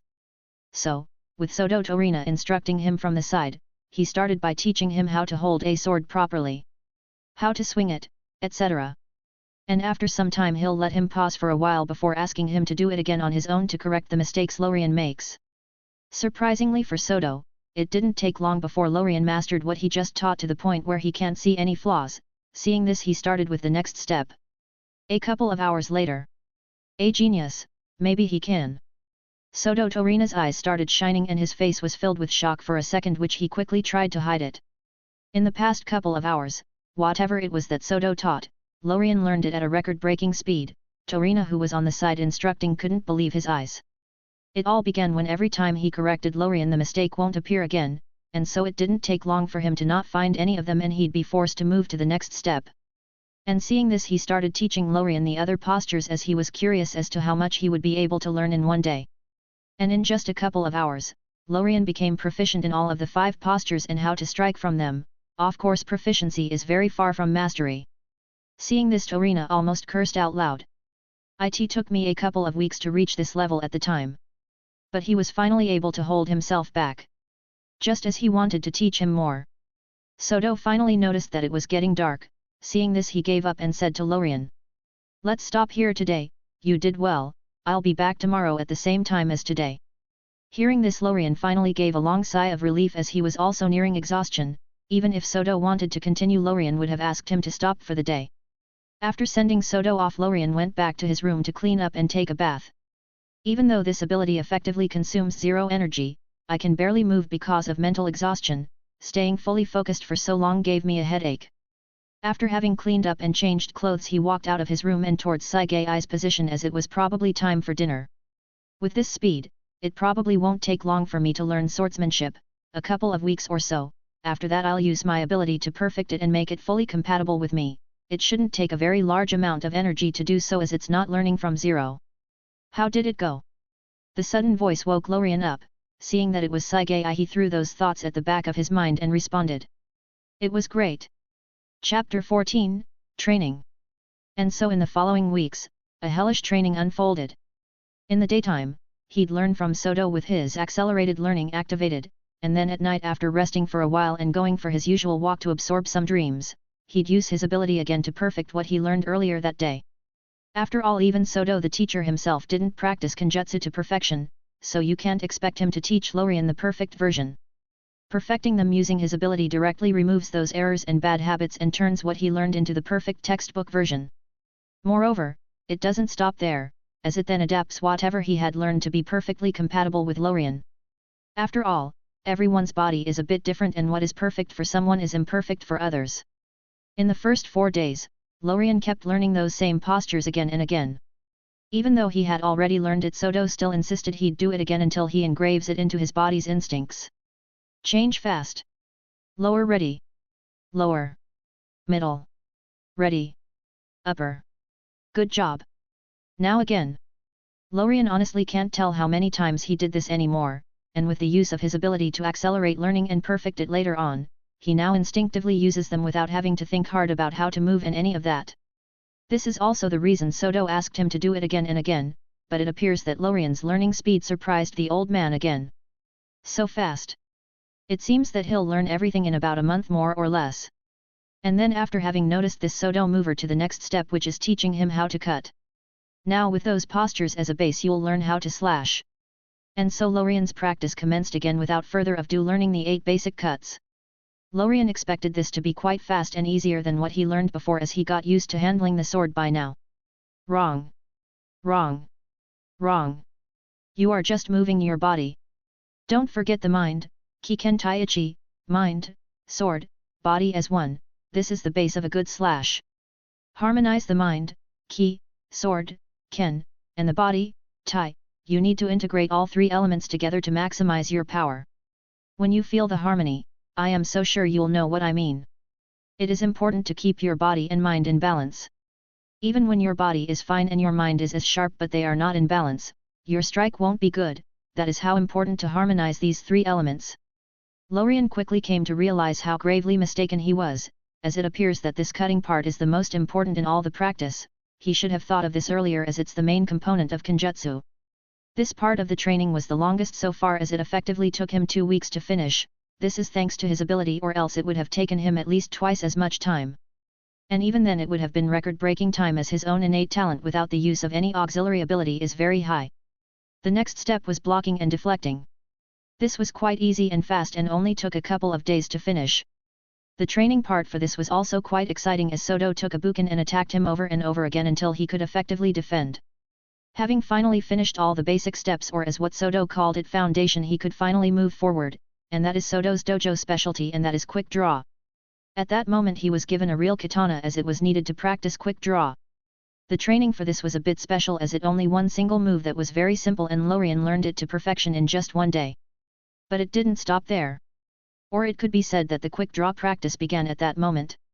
The training from there consisted of Soto walking around with some very small objects in his hand, going around Lorien and then suddenly throwing those objects in Lorien's direction for him to quickly draw the sword and slash them. This lasted for a few days until Lorien can slash every object thrown at him, no matter from what direction and speed, be it fast or slow. But just then, as Lorien thought he had finished learning everything, Soto said with a bit of malice hidden in his voice, which Lorien failed to notice. "Now that you learned all the basics, let's apply them." Hearing what Soto just said, Lorien felt a bit of excitement, as he wanted to test the results of his training. Lorien failed again, not noticing Soto trying to hide his excitement. After getting hit by Lorien for so long and making him doubt his life, he can finally take revenge. "Ha ha ha. This never gets old, every single person I taught fell for it." And so the sparring began. "What did I teach you? Wrong. You fell for the trap easily." As soon as the sparring began, Lorien quickly fell into a disadvantage with nearly no way to fight back. If it weren't for his supernatural reflexes allowing him to react fast, he wouldn't have been able to defend or fight back. Of course, all of this is under the premise that Lorien doesn't use physical strength above that of a normal human. Or else, with how powerful his body is currently, no matter how much Soto has an advantage in skills, he won't be able to fight Lorien. Let's not forget that Lorien has been getting stronger every day, and he's just learning Kenjutsu as a way to apply this force and not waste it, and his main power has always been his cheat-like ability. The reason for him being at such a disadvantage actually has nothing to do with pure skill and what he learned. The problem is that he doesn't know how to apply it in combat and how to combine the different moves, cuts, together to fight. That, combined with the huge difference in combat experience, created such a situation. The sparring didn't last long before Lorien got hit square on the face. Ouch! Meanwhile, Soto was looking at the fallen Lorien with a bit of surprise. He honestly doesn't know how many times he got surprised teaching him. This is a new thing for Soto himself, as usually even if someone is very talented, it isn't to such a level. This is interesting, such talent. After the training ends, he'll tell him about those things and leave the choice to him. "Stand up. Let's go again." And so they started sparring again. This was the practice plan for the next days. Just fight over and over again and master his new skills. A week later. Clash. Clash. Lorien and Soto could be seen clashing at a very high speed inside the dojo. One of them would attack from time to time, slashing from different angles, while the other defends and waits for an opportunity to counter-attack. Soto slashed forward with great speed, but Lorien was able to quickly defend and deflect it, but before he can counter-attack, Soto was able to react quickly and pull back. Soto still had a bit of an edge in this sparring as he had move experience, but Lorien's reflexes greatly made up for it, not falling behind in combat. After fighting a bit more with no sign of victory on either side, they soon decided to stop. Soto was heavily breathing as he was quite tired from such high-intensity combat. Lorien, on the other hand, looked as if he hadn't had a fight yet, completely relaxed. Looking at this, Soto had a desolate look on his face, but it soon faded with a long sigh. "Sigh, I'm very old now, I can't even fight for long. Time truly is a ruthless thing." Quickly throwing such mood aside, he looked at Lorien and smiled happily, his visage full of gratification. "A bit over a month. If it wasn't for me telling you to practice some things again and again, you would have probably finished much earlier. What do you think of the result?" Hearing this, Lorien quickly gave a small bow to Soto and said, his voice full of gratitude, "Thank you. No, it's okay, this was quite the surprise for me as well." After saying this, both parties fell silent as the atmosphere became a bit awkward. Farewells have never been the most joyful events. Just as Lorien was about to speak and break this atmosphere, Soto beat him to it as he said, this time hesitation apparent on his face. "I don't know if I should tell you about this, as it's quite dangerous. but I have never seen such talent as you. I really want to see how far you can go in swordsmanship. Hearing this, Lorien didn't know what to say as he had no idea what Sodo was talking about, but Sodo didn't wait for him to ask about it as he continued. What do you think about demons? Chapter 15, Discovery. Hearing this, Lorien felt a bit confused. Last time he heard about demons was from Saigai, and since then he haven't heard of them again as he had focused all of his attention on Kenjutsu. Seeing the puzzled look on Lorien's face, Sodo quickly understood that he had no idea about the subject. Sai, I'll say it again, I am very hesitant on whether to tell you this or not. After all, you have a good life, and staying away from such dangerous things is best for you, so if you don't want to hear about them, just say it now. After saying this, Sodo paused for a second, leaving time for Lorien to choose. Hearing this, Lorien could easily guess what Sodo was going to say. After all, he wasn't mentally challenged. His face quickly turned serious as he attentively waited for Sodo to continue. Demons interesting. He wasn't afraid of demons, he just felt very curious about them. After all, he had never truly met a supernatural entity other than the one that sent him here. Seeing Lorien not refusing, Sodo continued. After what I said, you could probably guess it. Yes, demons do exist. Pausing again, Sodo's eyes blurred, his memory wandering to a not so distant past, probably a year ago. Honestly, I also thought they didn't exist, that until I actually met one. A year ago I was traveling away from town to meet an old friend of mine. At the time I was in a hurry and I decided to travel at night. I wasn't afraid of robbers and such, so I didn't think much of it, but... As he reached here, his voice quaked for a moment and fear flashed in his eyes. On my way, I met a demon. Never in my life have I been so close to death. Even with all my strength I wasn't able to kill it. I was able to hurt it again and again, but I simply couldn't kill it. Even when I cut its head off, it was useless, and it didn't take long for my stamina to run off. Pausing again, he had a look of gratitude on his face. Thankfully someone wearing a black uniform with the word exterminating on the back saved me just when I was about to die. With just one slash the demon's head was cut off before it was reduced to ashes. After communicating for a bit, I learned from him that he is part of an organization called Demon Slayer Corps, but no further information about the organization. And after asking about the reason for my inability to kill it, it appears that you need a Nichiren blade and to cut their heads to be able to do so, or simply throwing it under the sun will do the trick. Other than that it's impossible. I know this may seem like the talk of a crazy old man, but even as Sodo continued to talk, Lorien wasn't listening at the moment, as after hearing what he said about Nichiren blades and Demon Slayer Corps his mind froze. Nichiren sword, demons, Demon Slayer Corps. Did I just travel to the Demon Slayer world? But wasn't it just an anime? How did it become a real world? Am I just dreaming? Right now Lorien's mind is in a very confused state, even questioning reality, word coming from someone whose ability is dream and reality manipulation. But even then Lorien was quickly able to clear his mind and restore his focus just in time to hear Sodo finish his story. If I were younger I would have joined them. After finishing all of this, it was as if a burden was taken off his chest. This is because he had always wanted to tell this to someone, but sadly there was no one to talk to. Well, that's all I have to say. Believe me if you will, or simply forget about it. If you were to find them, with your talent you'll be able to go further on the road of swordsmanship. And with this, it was the end of their short apprenticeship. Walking out of the dojo and towards the entrance of the estate, both kept silent, each thinking about different things. It didn't take long for them to reach it as Sodo walked away, only leaving one phrase. This may be the last time we meet, farewell. Looking at the Sodo back slowly moving away, Lorien echoed back. Farewell. But even until now, his mind was still focused on the fact that he's now in the Demon Slayer world. He could instantly think of many theories such as information flow, two-dimensional sub-world, etc. But without reliable data, no conclusion could be made, so he soon gave up thinking about it as a smile appeared on his face. Ha ha ha. Interesting. Very interesting indeed. Where is the fun if everything is known? A little mystery gives life meaning. Thinking of this, Lorien walked back towards the house with a happy look on his face, but what he had failed to notice right now is that in his cheats panel, Nameless World, located in World's record coordinates, became Demon Slayer World, truly giving this world a title. Today, as it was the last day in practice, Lorien finished quite early, but he was currently in no mood to go and play with Saigai as he had more important things to do. Now that Lorien knew that he was in DS World, he can't relax as he usually did. Even though those demons and even Musen aren't that strong, they are still in the range where they can kill him if he were to be distracted, so he had to step up the effort. Now I have learned and perfected all the swordsmanship Sodo taught me, now all I need to do is use my ability to directly improve. I am curious as to how far it will improve. As he thought of this, he felt a bit excited as he quickened his pace towards his room. Oh! I remember, I need to look for some martial arts teachers.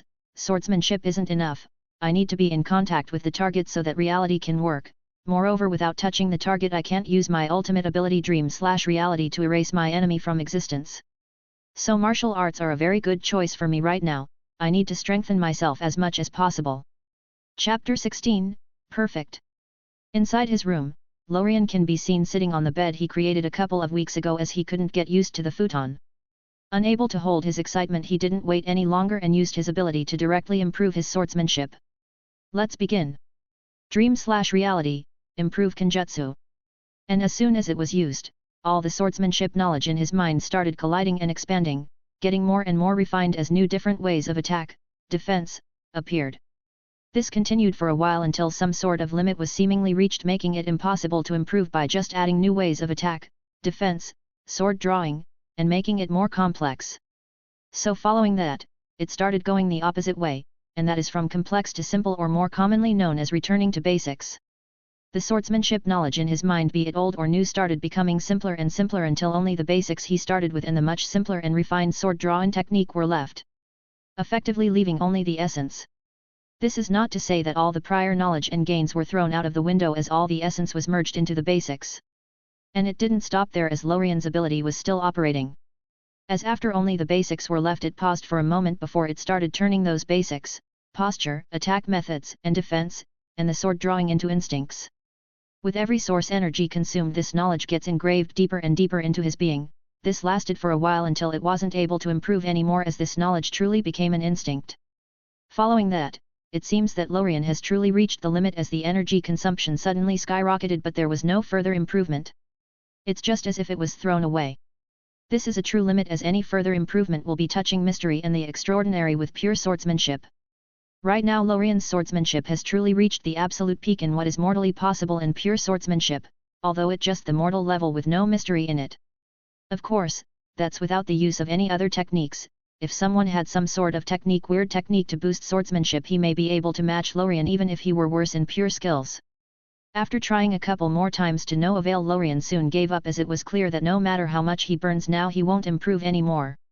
This is mainly because there is no reference point, target, or example to follow and improve towards. This caused most energy to go into searching for the most optimal way further. This is like when Lorien just used his ability, he thought about turning what he learned into instinct, as he saw and read about in some novels. So his ability realized his wish. This is what Lorien meant with a reference point. Right now there is no target to follow, as he doesn't know what supernatural swordsmanship is and how to practice it, causing him to be unable to improve. Actually, even if he had a reference point, he wouldn't be able to do so, as the energy required would be astronomical. Just the improvement he just had nearly caused his reserves to zero out. If it wasn't for Lorien using his ability in the past month or so every time he finished practicing to perfect whatever he had learned, his energy wouldn't have been enough to make such improvements in a single sitting. This also allowed him to reduce the energy required to do so, as the puzzle is already assembled and what his ability is doing now is simply expanding the puzzle, else he would have needed a month or so to reach this level if he were to start from zero. Taking a deep breath, Lorien closed his eyes to feel the changes.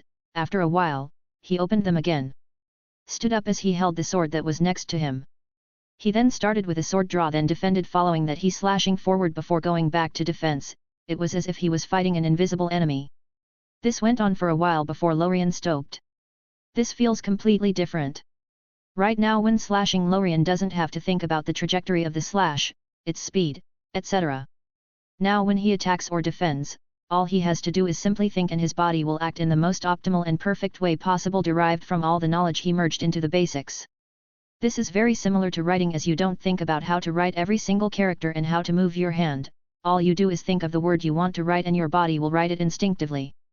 So even though the body moves on its own, it's not actually making its own decisions, it's following Lorien's decision in the most optimal way.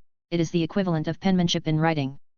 Feeling the improvement, Lorien smiled happily as things went smoother than he initially expected, but then he suddenly felt indecisive as he started questioning his previous plan. I know this is the Demon Slayer world, so I should be able to find a breathing technique to improve my swordsmanship. But I have already planned to practice martial arts. But then he quickly threw this idea out of his mind. Haste makes waste, I should focus on filling all my shortcomings, hand-to-hand is one of them, so martial arts is the most optimal option for now. Moreover, I am strong enough to protect myself, I don't have to worry about being in danger. Not to mention that those breathing techniques aren't actually sword techniques. Shaking his head, Lorien threw those thoughts aside as he knew that there was no gain from thinking about them for now. Moreover, it was just speculations anyway, as he had never personally seen or practiced any of them. Now, with his plan fixed and with him unable to make any improvements for now, Lorien decided to go and relax for the day while also taking the opportunity to look for a teacher. Chapter 17, Martial Arts. 4 months later. Lorien stood face to face with a 30-years-old looking man inside the dojo. From their looks it appears that they've been battling for a while now. Both had their guards up and were ready for combat, each waiting for their opponent to make a mistake. Suddenly the man standing in front of Lorien, called Kojun Miyagi, attacked with a punch which Lorien quickly parried to his left and took the opportunity to attack. Kojun wasn't surprised as he moved his body to the right, taking advantage of the momentum of his own punch while also striking with his left knee. But Lorien easily blocked it, raising his left leg to defend while also restoring his upper guard to defend from possible counterattacks.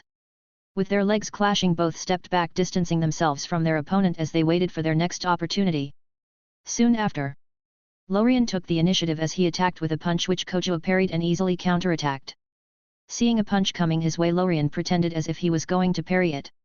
Looking at Lorien's movements, Kojun adjusted his body, getting ready to defend, but just as he thought his punch was going to get parried as usual, Lorien's movements changed last second.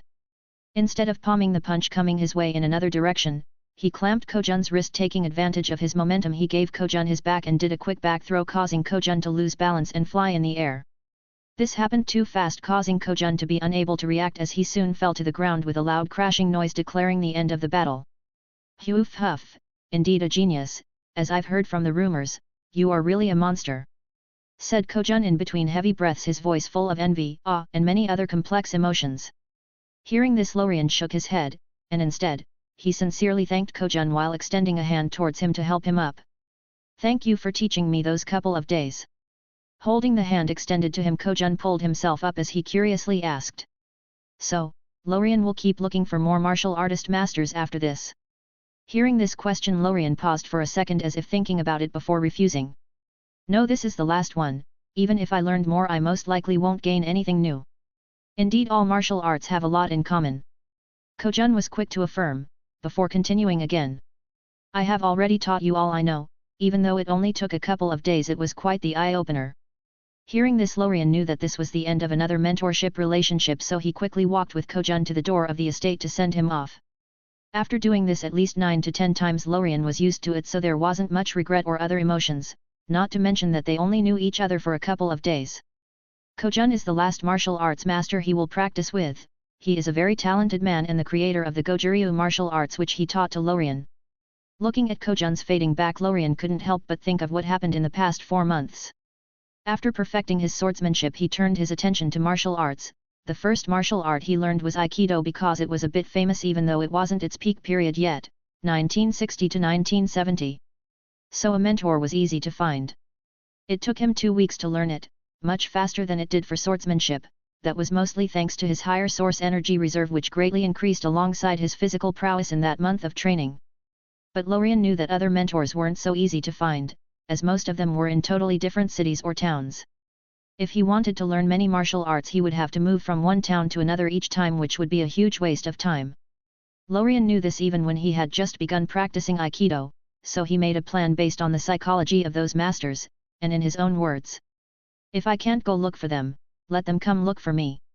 And so, like that, rumors began spreading widely about some very rich guy formally challenging all martial arts masters. The challenge was a 2-step one.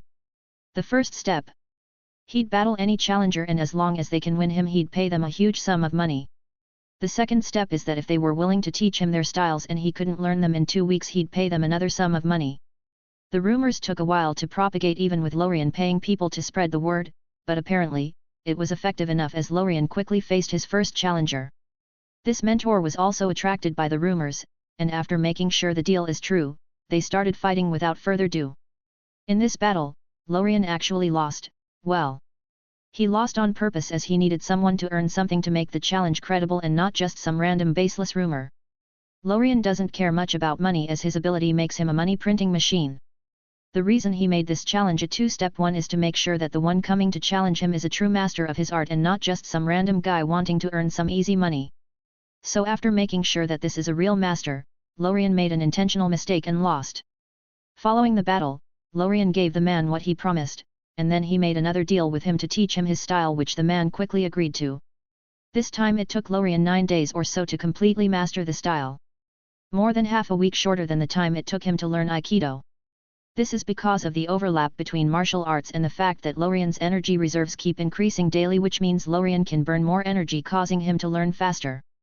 And from there the same scenario basically repeated with some martial artists coming from time to time, especially after the rumors got updated with information saying that someone already got paid and that the rich guy is actually a genius wanting to master all styles. The last one was because Lorien knew that even though money was very useful in most cases, some people were very eccentric and the rumors of a genius may attract them more than money. And indeed that was the case, as the last mentor Kojun was actually attracted by it and has even refused to get paid. Of course, there were a lot of people who came just to earn some quick cash and tried to fake their way through but ended up getting a good beating and getting thrown away. But then, everything has its advantage and disadvantages, as because of the increase in the number of people, Lorien now had plenty of options to choose from different masters and styles. Actually, this rumor thing was a last resort, as Lorien himself doesn't like to be in the limelight, especially in this different world, as fame in most cases equals danger. But knowing the Demon Slayer world, he didn't worry much, as first of all this world isn't that dangerous for him, not to mention that he had been absorbing dreams every single day, causing his physical strength to increase wildly. The physical strength of those demons may not be as high as his. So after weighing his options, he judged that the gains are more than the losses, and the fame may help him later in getting the breathing techniques. And so like that, the practice of the following martial arts didn't take long, as the more he practiced them the shorter the time needed became because of the overlap between them. As seen in the last one with Kojun, it only took him a couple of days to learn, even though it was a new style. And as stated earlier, today is the last day in his martial arts practice journey. All he has to do now is use his ability to do the same thing he did with swordsmanship, merge and optimize them and create a new personal style for himself. So with this plan in mind, Lorien walked back to the inside of the estate to execute his plan. Chapter 18, Looming Danger. So after returning to his room, he started executing his plan without further ado. Dream/reality, merge and improve martial arts. And as soon as his ability was used, all the martial arts knowledge in his mind started colliding. At first, they started merging, then expanding, filling in some of the missing things. Then it started getting rid of all the useless, overlapping, and showy parts that are just there to make it look good.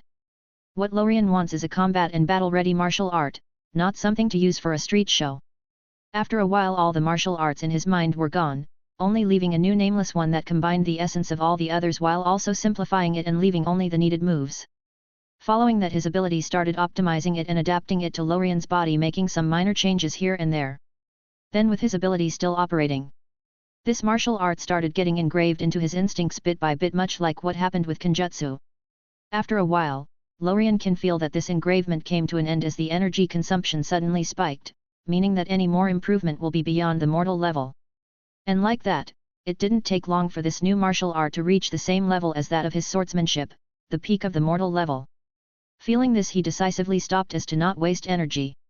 Standing up, Lorien started testing his new martial arts abilities as he started fighting the air, executing one attack after another while defending from time to time.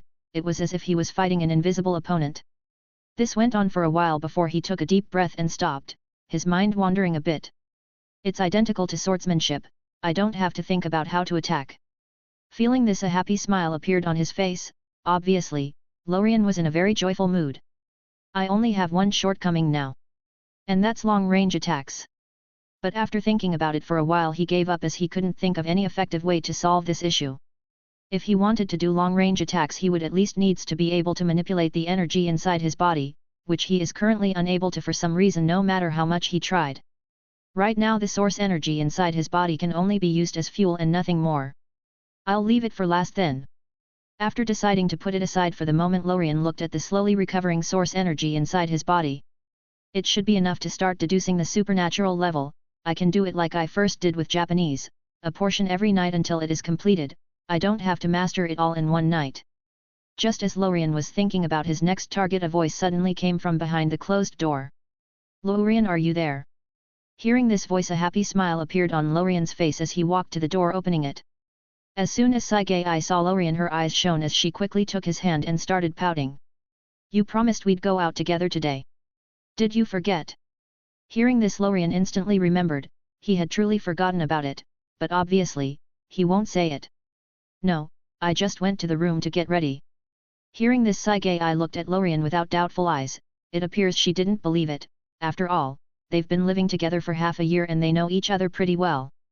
In the past half a year their relationship became very close, and Sagai seems to have forgotten about her past as no more disasters happened since she started living with Lorien. This caused her personality to change from being shy and careful in everything she does and says, to a more cheerful personality starting to enjoy life. But it seems that she still doesn't like other people much, as she acts very coldly towards them, probably because of how everyone else treated her before. Looking at the blank look Sagai gave him, he felt a bit guilty, so quickly changed the subject. "By the way, where should we go?" Hearing this, Sagai's attention was successfully averted as she started suggesting some places they've never been to. Meanwhile, Lorien listened to her as they walked away together to the outside. Right now, the town Lorien is in is facing huge changes. It's becoming more and more modern. While there are a lot of new shops opening here and there, it's slowly transforming into a city. So from time to time Lorien and Sagai would go and test some of the new things, and today was one such day.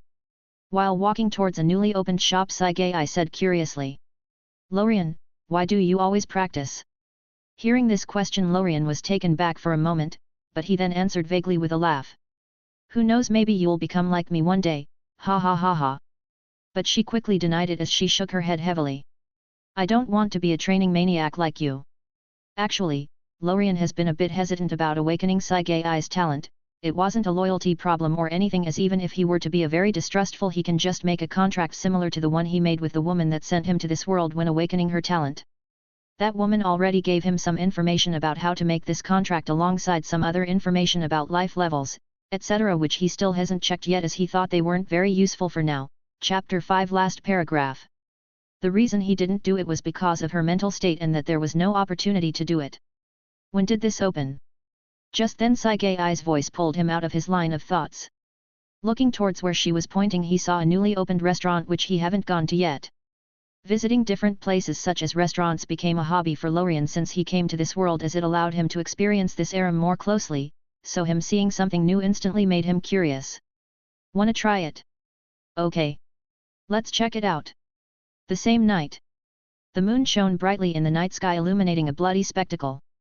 Hands, legs, and other dismembered body parts can be seen thrown everywhere amidst the numerous corpses thrown everywhere inside a dojo. A foul smell permeated the air as all the blood around merged into a big pond. There, a man in his 30s can be seen on the floor, barely alive, his eyes full of despair and unwillingness. He turned his head slightly with what's left of his strength to look at the cause of all of this. Step. Step.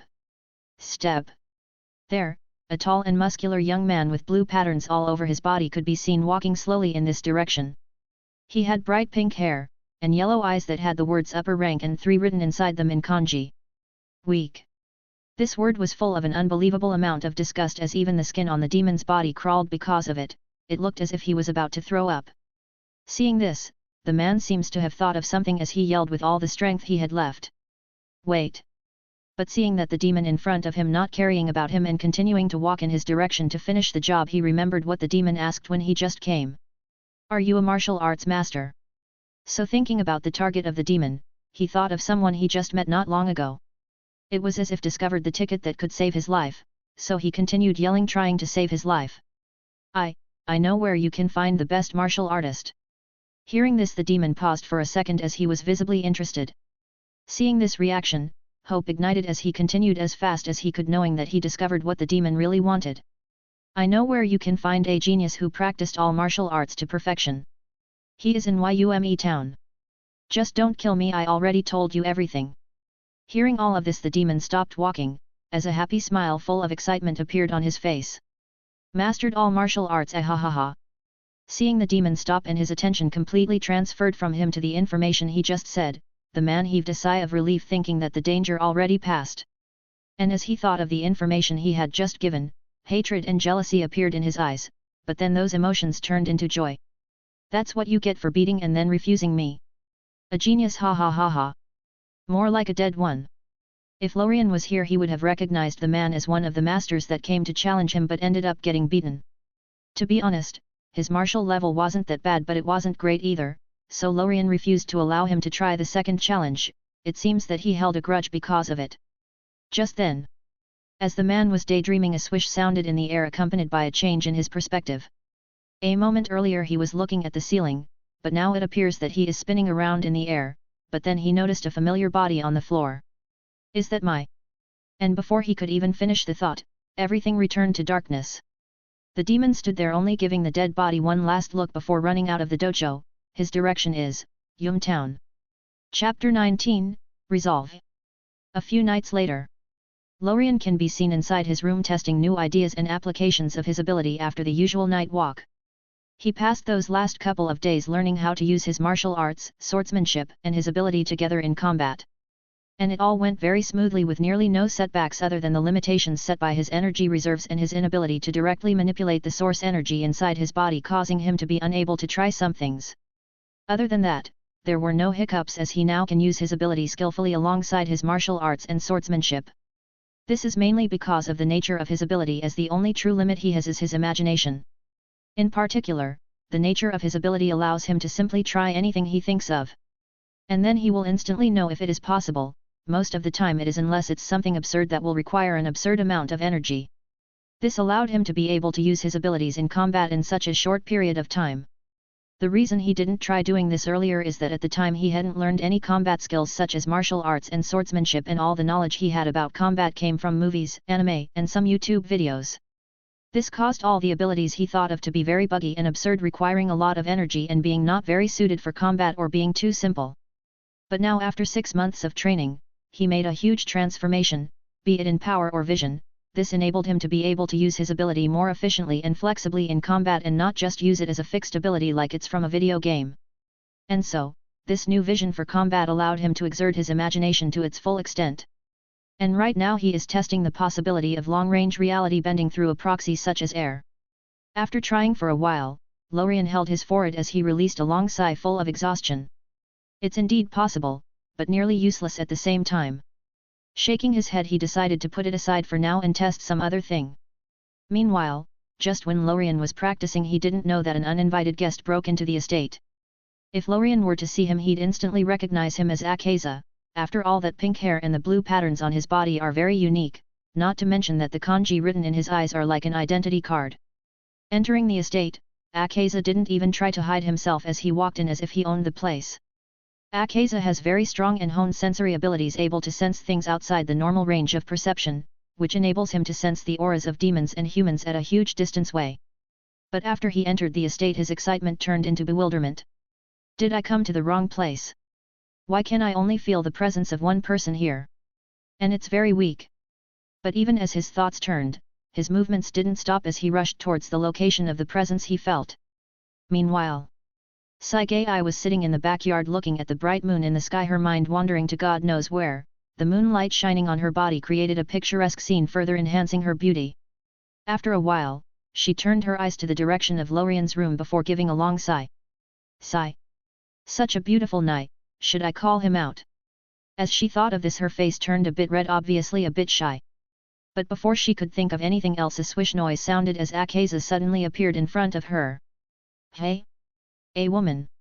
Seeing that it's a woman, Akaza's killing intent quickly receded, but he still growled as a terrifying momentum locked onto Saigei, causing her body to freeze in its place. Woman. Speak. Where is that martial arts genius? Looking at the terrifying demon in front of her and being locked in by it, Saigei's mind froze, entering a fight or flight state, but sadly her body could do neither as she couldn't even move a finger. A demon. Aren't they just legends? Am I going to die? And a martial arts genius? Is he looking for Lorien? Thinking of this, the look on her face changed as remembered all that happened in the past 6 months and how her life transformed because of him, finally allowing her to live such a happy life. As she thought of this, tears welled up in her eyes as despair filled her being. Why is my life so hard? Why can't I live a normal life? I should have known. How can I live so happily for so long? All that happiness must have been a prologue for this. I am truly a disaster. I should have stayed away from Lorien when I had the chance. Looking at the cause of all of this, Akaza, anger welled up in her chest. Never in her life did she want to kill someone this badly. If you want to kill me, just do it. Why do you have to look for Lorien? What neither of them noticed is that when her emotions reached their peak, her origin suddenly flared as a scarlet-red aura rushed from her body, and locked into Akaza. But as she had no idea about this, she had to think about a way to send this demon away to gain some time for Lorien. I am going to die anyway, I'll try to send him away, I just hope Lorien can run away. Feeling pity that she won't be able to live the rest of her life as she hoped together with Lorien, and remembering those past months, she resolved herself as she started acting. Don't kill me, please. I'll tell you where he is. He left this town earlier this week towards Asakusa, you can find him there.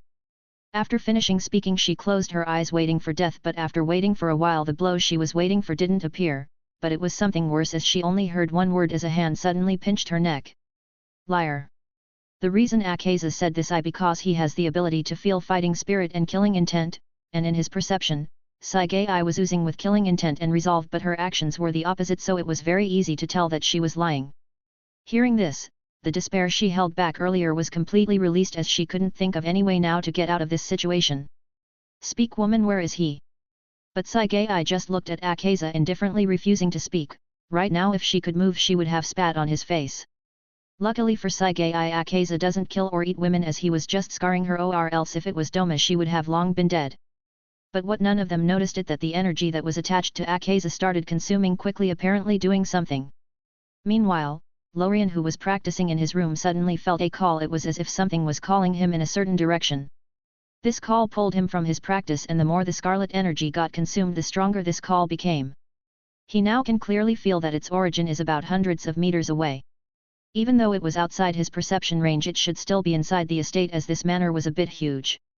After thinking about it for a second, Lorien decided to go check it out, as he instinctively felt that it was something very important. With that decision taken, he instantly disappeared from his location, rushing in that direction at insane speeds. Chapter 20, Battle. In the backyard, Akaza can be seen holding Sagai tightly by the neck, causing her to hardly breathe, her feet slightly raised from the ground. Speak, woman.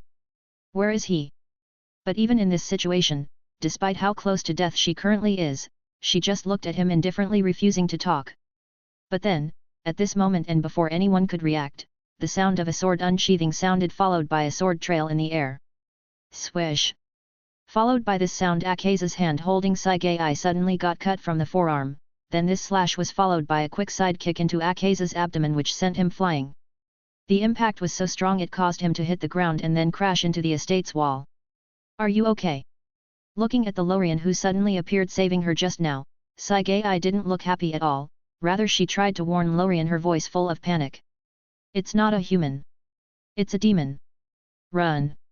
After all, Sagai didn't know anything about Lorien's strength, all she knew was that he was a genius in martial arts and swordsmanship, but she didn't think that he'll be a match for a demon from the legends. Looking at the panicked Sagai, the first thing Lorien did was touch the hand that was still clenching Sagai's neck even after the other half was cut. Dream/reality, erase.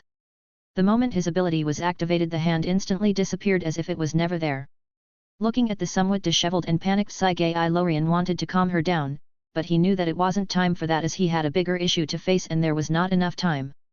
So after making sure she was okay, he turned his attention towards Akaza's direction as he spoke to her in a calm voice. It's okay, just leave this place. If you stay here you'll just be a burden. Hearing this, she froze for a moment before quickly reacting and running out of the backyard while looking reluctantly in Lorien's direction. Seeing Sagai leave safely, Lorien could finally focus on his target. Step. Step. Looking at Akaza, who was intact and with his hand fully recovered, Lorien couldn't help but frown as he looked at the normal katana he created just now. This won't do. Reality, Nichiren blade. Suddenly the normal katana in his hand blurred for a moment before completely transforming into a new sword from the inside out. Actually, Lorien doesn't need a Nichiren blade, as his ability is more than enough to easily kill Akaza. After all, being a demon doesn't give him immunity from direct erasure, getting turned into a dream. But Lorien wasn't about to do this. After all, this is the first demon he actually met, moreover it's actually someone he's seen in the anime. This felt a bit weird for Lorien. It's similar to the feeling you get when you first meet a celebrity in real life. But this feeling only lasted for a moment before getting thrown aside by Lorien. After all, this is real life, and no matter how much he liked or disliked said characters in the anime, it has nothing to do with reality. Right now Akaza attacked Saigei and he could probably guess that his real target is himself, so it's obvious that they are already enemies. Thinking of this, a cold smile appeared on Lorien's face. Just in time for me to test my abilities. While Lorien was observing Akaza, the opponent was doing the same. I can't feel his presence. My compass isn't detecting anything, I can see him yet I can't feel his battle spirit, it's as if he doesn't exist. But yet, Akaza was quickly able to restore his focus. This is a first, but on the battlefield, you have to always be ready for all unexpected changes. Moreover, Akaza couldn't help but feel excited as it's been a long time since he found a worthy opponent. So without saying anything, Akaza rushed toward Lorien like a cannonball, throwing a left punch. This punch was very quick, yet Lorien was able to react quite easily, and before it could impact him he slashed up with his sword, instantly cutting off Akaza's left hand, completely defusing the attack. Lorien quickly counterattacked with a quick kick, but this time Akaza evaded it by jumping back a few meters away. The demon flipped a couple of times in the air before landing safely on his feet, even his cut-off arm completely regenerated before landing. After this small examination, Akaza's interest level spiked as he said, his face full of excitement and pure joy. Ha ha ha! You are strong! Are you a demon slayer? But Lorien just shook his head and responded. Lorien, a traveler. I'm Akaza, why don't you become a demon? So we can battle forever. But Lorien shook his head indifferently, refusing without a second thought. His determination was obvious to all. I see. Noticing this, Akaza was a bit disappointed, but then he quickly rushed towards Lorien, attacking without hesitation. Then die. This time the attack was more ferocious than earlier, but even then, Lorien still blocked it easily. Boom! Akaza wasn't done yet as he started attacking relentlessly, his movement like flowing water, attacking with both hands and sometimes using his feet, trying to land a complete hit on Lorien. But sadly all those attacks were for naught, as no matter how much Akaza tried to land a hit, it was useless. Every strike he threw, Lorien was able to react easily and counterattack in the most perfect way possible. Every counterattack was lethal. If it weren't for Akaza's quick regeneration and him sacrificing a limb from time to time to defend his neck, he would have probably lost. Both parties clashed at incredible speeds. Saigei, who got out of the way but still watched them from afar, refusing to leave Lorien alone, wasn't able to see anything other than two blurry figures appearing and disappearing from time to time. But then, Akaza abruptly jumped back into the air as he shouted. Destructive breath! Air type! Bang! Punching the air, a shockwave permeated toward Lorien, who didn't even bother to defend. Reality, no shockwave. And as soon as the shockwave touched Lorien's body, it disappeared as if it was nothing but a light breeze. Hey! This wasn't something Akaza expected. He couldn't even understand what happened. Why did my attack disappear? But even while pondering, Akaza didn't pause for a moment as he attacked again. His style of combat was very brutal, as he didn't even care about injury, as he could easily regenerate, which made it a bit annoying for Lorien. With his hand shining a light blue, Akaza punched over and over again, amplifying his destructive power using his blood demon art. This blood demon art, called Destructive Breath, allows Akaza to manipulate shockwaves. Akaza uses it in combination with his Soryu-style martial arts to attack from a distance and amplify the damage he does. Another part of his ability is the compass needle technique, which is essentially a form of advanced extrasensory perception that enables him to sense a person's will to fight. Akaza uses this information to instinctively aim for their vitals and weak points, determine their strength at a glance, predict where and how his opponents will attack, sense their location, and enhance the lethality and accuracy of his attacks. But sadly for Akaza, the compass needle technique is completely useless for Lorien, as he couldn't sense his presence at all, which caused him to be slightly disoriented, throwing his senses into a chaotic state. As for the reason it's useless, it's mainly because of Lorien's ability Dream/Reality. After awakening said ability and it transforming his body, it made him in tune with dreams and reality. Only those who are very attuned to those fluctuations or have an absurd sensory ability able to perceive even the fluctuations in dreams and reality can sense him. Otherwise, it's the perfect camouflage that Lorien didn't even know he had. Moreover, this camouflage becomes stronger when he uses his abilities actively. Crack! Suddenly, as the two were clashing, Lorien's sword cracked, causing Akaza's attack to continue on its way toward Lorien's face unimpeded. But then something he didn't expect happened. the attack he thought will end this battle phased through Lorien as if he was hitting air. Dreams, traveling dreams. This ability has nothing to do with combat, it's the ability Lorien uses to enter dreams and travel in them as he likes, that's its true purpose. It does this by transforming Lorien's body from a state of reality/existence to that of a dream/non-existence. But when used by Lorien here in combat, its use is similar to a Logia Devil Fruit ability, just more shameless, as Haki probably couldn't touch him either. Completely ignoring Akaza, who jumped back a couple of meters back after his attack failed to observe the situation, Lorien looked at the broken sword in his hand with a frown. He kept attacking the same location, I didn't notice it earlier in combat as it was too hidden. In terms of physical strength I am slightly stronger than him, but he seems to have better control over his body strength. I can only use 80% of my body strength while he can use 100% or even explode with more, which caused us to be equal. In terms of pure skills I am above him, but he has much more combat experience than me, and with his desperate attack methods he's also able to make up for the skills part. Just as Lorien was thinking about the past few clashes, Akaza looked at Lorien with an enthusiastic look. What was that? A special ability? It's really a pity to kill you now, come on, become a demon, you can gain immortality so we can fight forever. But Lorien completely ignored him as he continued to ponder. I now know how strong I am compared to others in this world. With his small test ending, Lorien's aura shifted as the reality around him started shaking. Meanwhile, Akaza, who was still trying to convince Lorien to become a demon, suddenly stopped talking as his eyes shrank greatly. What is this? It suddenly felt as if the world itself had malice towards him, as if everything around him wanted to kill him. This was completely different from anything he had ever felt before. But not waiting for him to think about it, he suddenly heard Lorien speak. Playtime over, let's end this.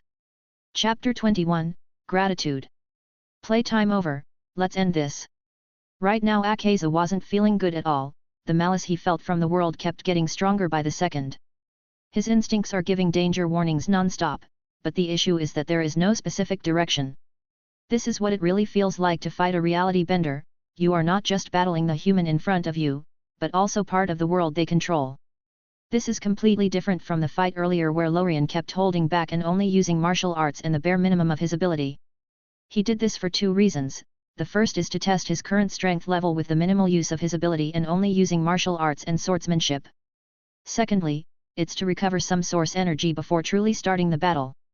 After all, before Akaza came, Lorien was practicing, and training consumes energy. It could be said that Akaza came at the worst possible time. But luckily for Lorien, it was at the start of the practice when he didn't consume much of it, and by now he already recovered most of his source energy. Glancing at his broken sword, Lorien activated his ability again. Reality, Restore. This caused the destroyed sword to instantly restore to a perfect state, but Lorien wasn't satisfied as he kept frowning. I should make a true weapon for myself. Meanwhile, Akaza looked at all of this with a bit of bewilderment. What's his ability? Earlier he ignored my attacks, my blow just now also phased through him, and now he repaired his sword. He didn't dare to take the initiative and attack before figuring out how to counter this annoying power. But Lorien didn't give him much time to think about it as he spoke with a teasing look on his face. You like regenerating, don't you? Not waiting for Akaza to react, he rushed toward him while also using his power. Reality, absolute damage. Lorien's sword was abruptly enveloped by a mysterious force. Swish! With the sound of the blade piercing through the air, Lorien's attack quickly reached its destination. Lorien's attack came too suddenly, causing Akaza to barely react to it. Raising his left hand, he quickly defended, but even then, the attack still nearly cut through his defenses. This caused an obvious gash on Akaza's left hand, but he didn't care as he started clashing again with Lorien at astonishing speeds. But after exchanging a couple of blows, Akaza discovered something unbelievable which caused his eyes to shrink in horror as he jumped back as far as he could. Looking at the still bleeding wounds, a look of unbelief appeared on his face. My body is not healing. No matter how much Akaza tried to force it to heal, the wounds still wouldn't budge, it was as if the wounds didn't exist in the first place. Luckily for him, he discovered it quite quickly, or else if he used the same tactic as before he'd soon be killed. Glancing at Akaza, who was in a state of disarray, Lorien started taunting him. Oh my, why aren't you healing? Aren't demons supposed to be immortal? Obviously, Lorien was a bit annoyed with Akaza inviting him to become a demon every 2 seconds and his annoying fighting style based on regeneration. so, when attacking he used his ability to give his attacks a characteristic, and that is absolute damage, which allows all the damage he makes to be irrecoverable for a period of time. This period is around an hour or so, not that long, but it's still enough time for him to kill Akaza. Swish! Attacking again, the demon defended hastily, trying to take the minimum amount of damage while doing so. Switching to a new combat style from the usual reckless way after so long, and him being weaponless and fighting against a sword didn't help his situation either. The two clashed at incredible speeds, only their after images are barely visible. Lorien had a clear advantage this time, as all Akaza could do was defend. Thankfully his blood demon art proved to be somewhat useful as a way to protect himself from injuries. Clash! Clash! As the fight continued it became more and more heated, and just as the two were in a stalemate, Lorien suddenly used his power. Reality, air manipulation. Akaza's instincts suddenly started screaming at him to run away, but the issue is that the danger signals came from everywhere. Boom! The air behind Akaza abruptly exploded like a grenade, causing him to lose his balance as he was thrown forward. Taking advantage of this, Lorien struck with a quick slash, cutting off Akaza's left hand from the shoulder. But as someone who's been battling for more than 100 years, the demon's response was quite fast as he tried to jump back to take distance, even using his demon art to accelerate himself. But Lorien wasn't done yet, as he took advantage of the slash's momentum as he delivered a swift back kick, sending Akaza flying. This time the kick was so strong the demon broke through the estate's walls and into the crowded streets before finally smashing into the wall of a random shop. The town Lorien lives in is quite big and is getting more and more modern, so this much traffic at the night is to be expected. It now looks a lot like a city. Boom. Ah. Wah. Because of the trail of destruction accompanied by the loud noise and the pillar of dust, the passers-by quickly scattered like flies in terror. Ugh. Standing up quickly, Akaza put his guard up, ready for any attack that may fall on him. Swish! Crash! Another round of attacks bombarded Akaza, who tried his best to defend, but the lack of a left hand caused his situation to deteriorate even further, as quickly enough the other hand quickly followed. His eyes wide open in shock, Akaza never imagined this scenario when he came here. One more attack, and I'll lose. Contrary to what some may think, he didn't feel any hate or resentment towards Lorien, it was mostly unwillingness. He wanted to grow stronger, he wanted to know why he lost. Even now he couldn't figure out what Lorien's ability is. In the spirit of not giving up the fight until the last moment, Akaza tried to attack with his leg just for it to phase through Lorien, and then swish! That leg also followed the other two limbs. Unable to hold his balance anymore, tried to push himself to the limit, wishing for a miracle, maybe he could break whatever force was acting on his wounds so he could recover. But sadly this miracle didn't appear, as another quick slash removed Akaza's last limb, declaring the end of the battle. What a magnificent battle! I lost, end it. Looking at Akaza, who fell on the street unable to move, Lorien's face was full of complex emotions. This is the first life that Lorien will end with his own hands. Even though it's a demon, it didn't help much. Taking a deep breath, Lorien activated his ability. Dream/reality, erase body. This time Lorien took the initiative to specify what to erase, or else if it was the usual erasure, Akaza's whole existence would be gone, soul and body. Honestly, Lorien didn't hate Akaza, it's just that they stand on opposite camps. So he won't go so far as to erase his soul. Moreover, glancing at the side of Akaza's fallen body, Lorien could clearly see two ghosts looking at all of this, sorrow written on their faces. It's Keizo, the man who taught Akaza martial arts, and next to him is Koyuki, Akaza's fiancé, and the main reason that no matter how long he became a demon he didn't kill or eat a single weapon even though he couldn't remember her. Lorien wasn't cruel enough to erase Akaza's soul right in front of them, and at the moment they've long been waiting for. Sigh. Releasing a long sigh as he spoke one last time before ending it. That was a great battle. Is that so? Swish! One last strike. As soon as the blade touched Akaza's body it passed right through it, apparently not leaving any damage. But then his body started becoming transparent ever so slowly, and in a couple of moments it completely disappeared as if it was never there in the first place. After giving one last glance at the now three ghosts, he walked back calmly and slowly towards his house, but if one were to look carefully they'll see his hand holding the sword shaking slightly. It appears that he wasn't as calm as he's trying to make it seem.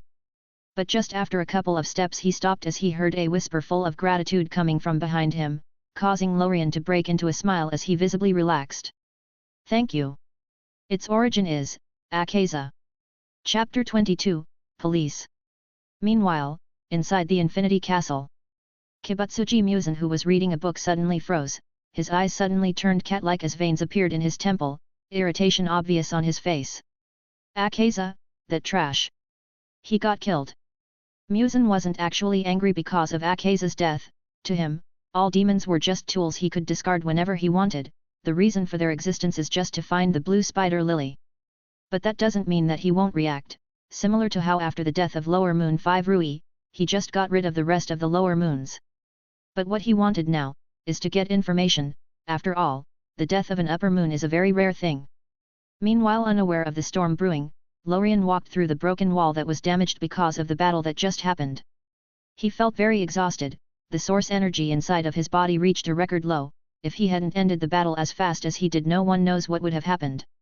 Luckily his physical strength wasn't consumed as much, so the embarrassing and dangerous situation of losing consciousness on the street did not happen. Thinking of the battle just now, Lorien wasn't very excited about his victory, as he knew that he was currently very far away from those truly powerful reality benders who have the ability to easily change reality into how they see fit. Any decision made in the past, any item ever created, any movement, choice, color, atom, or molecule that exists can be changed. All of existence bends to the imagination of a reality warper. Users can rewrite the laws of physics and then change them back in an instant. Universes can bend to the will of a reality warper.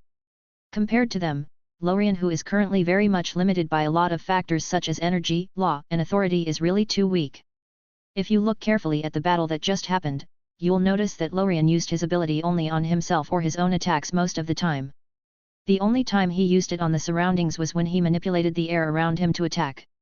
He was able to do this because the air was in contact with his own body, giving him the ability to manipulate it.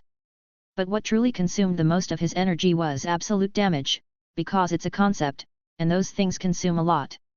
Sigh, I still have a long way to go, but let's not think that far, those guys are too far from me now, rather let's start with small achievable objectives. Meanwhile, just as Lorien entered the estate, a shadow suddenly jumped into his embrace, hugging him tightly. Sob. Are you okay? Sob. Looking down at Sagai, who kept hugging him and crying, all Lorien could do was try to soothe her down as he embraced her and patted her back lightly.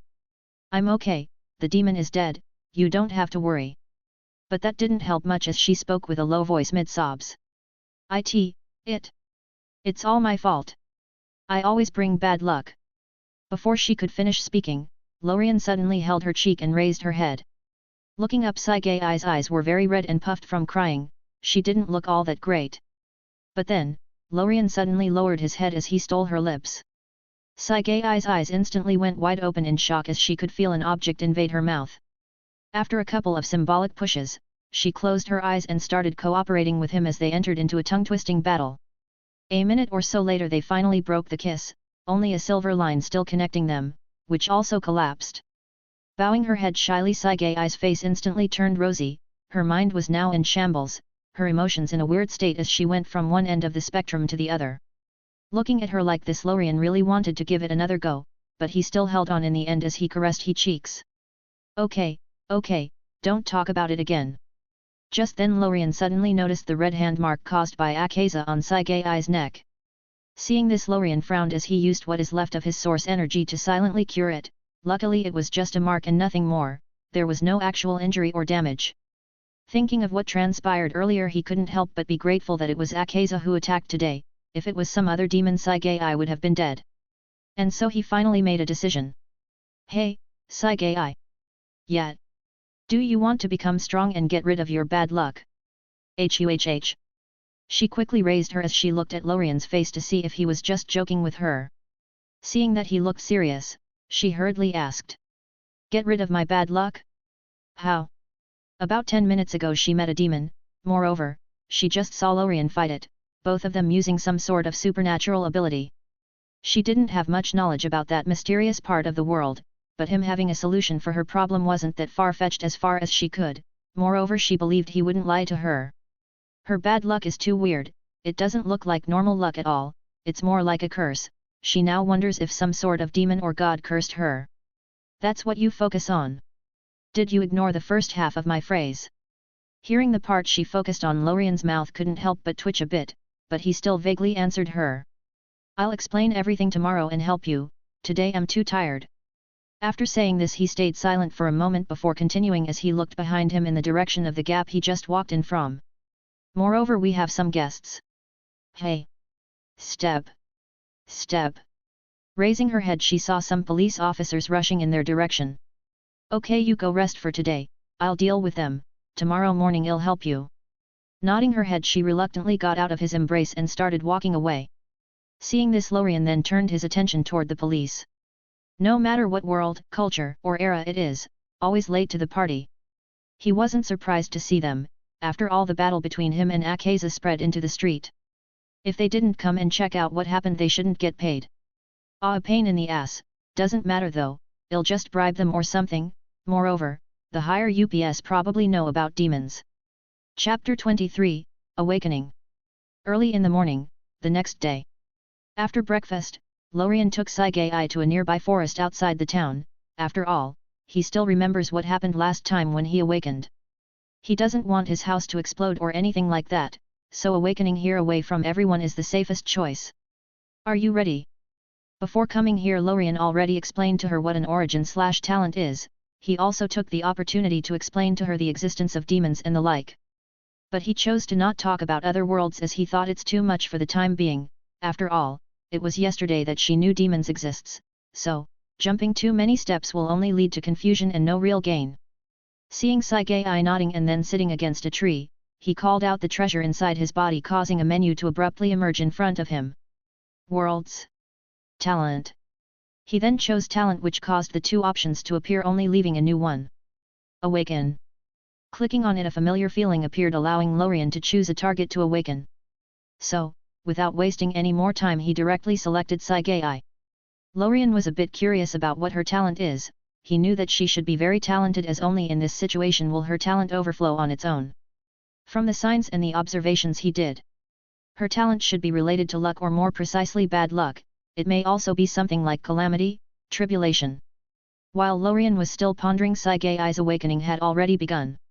As soon as he clicked on awaken, a golden light shot through Saige's body, directly heading towards her origin, her core of existence.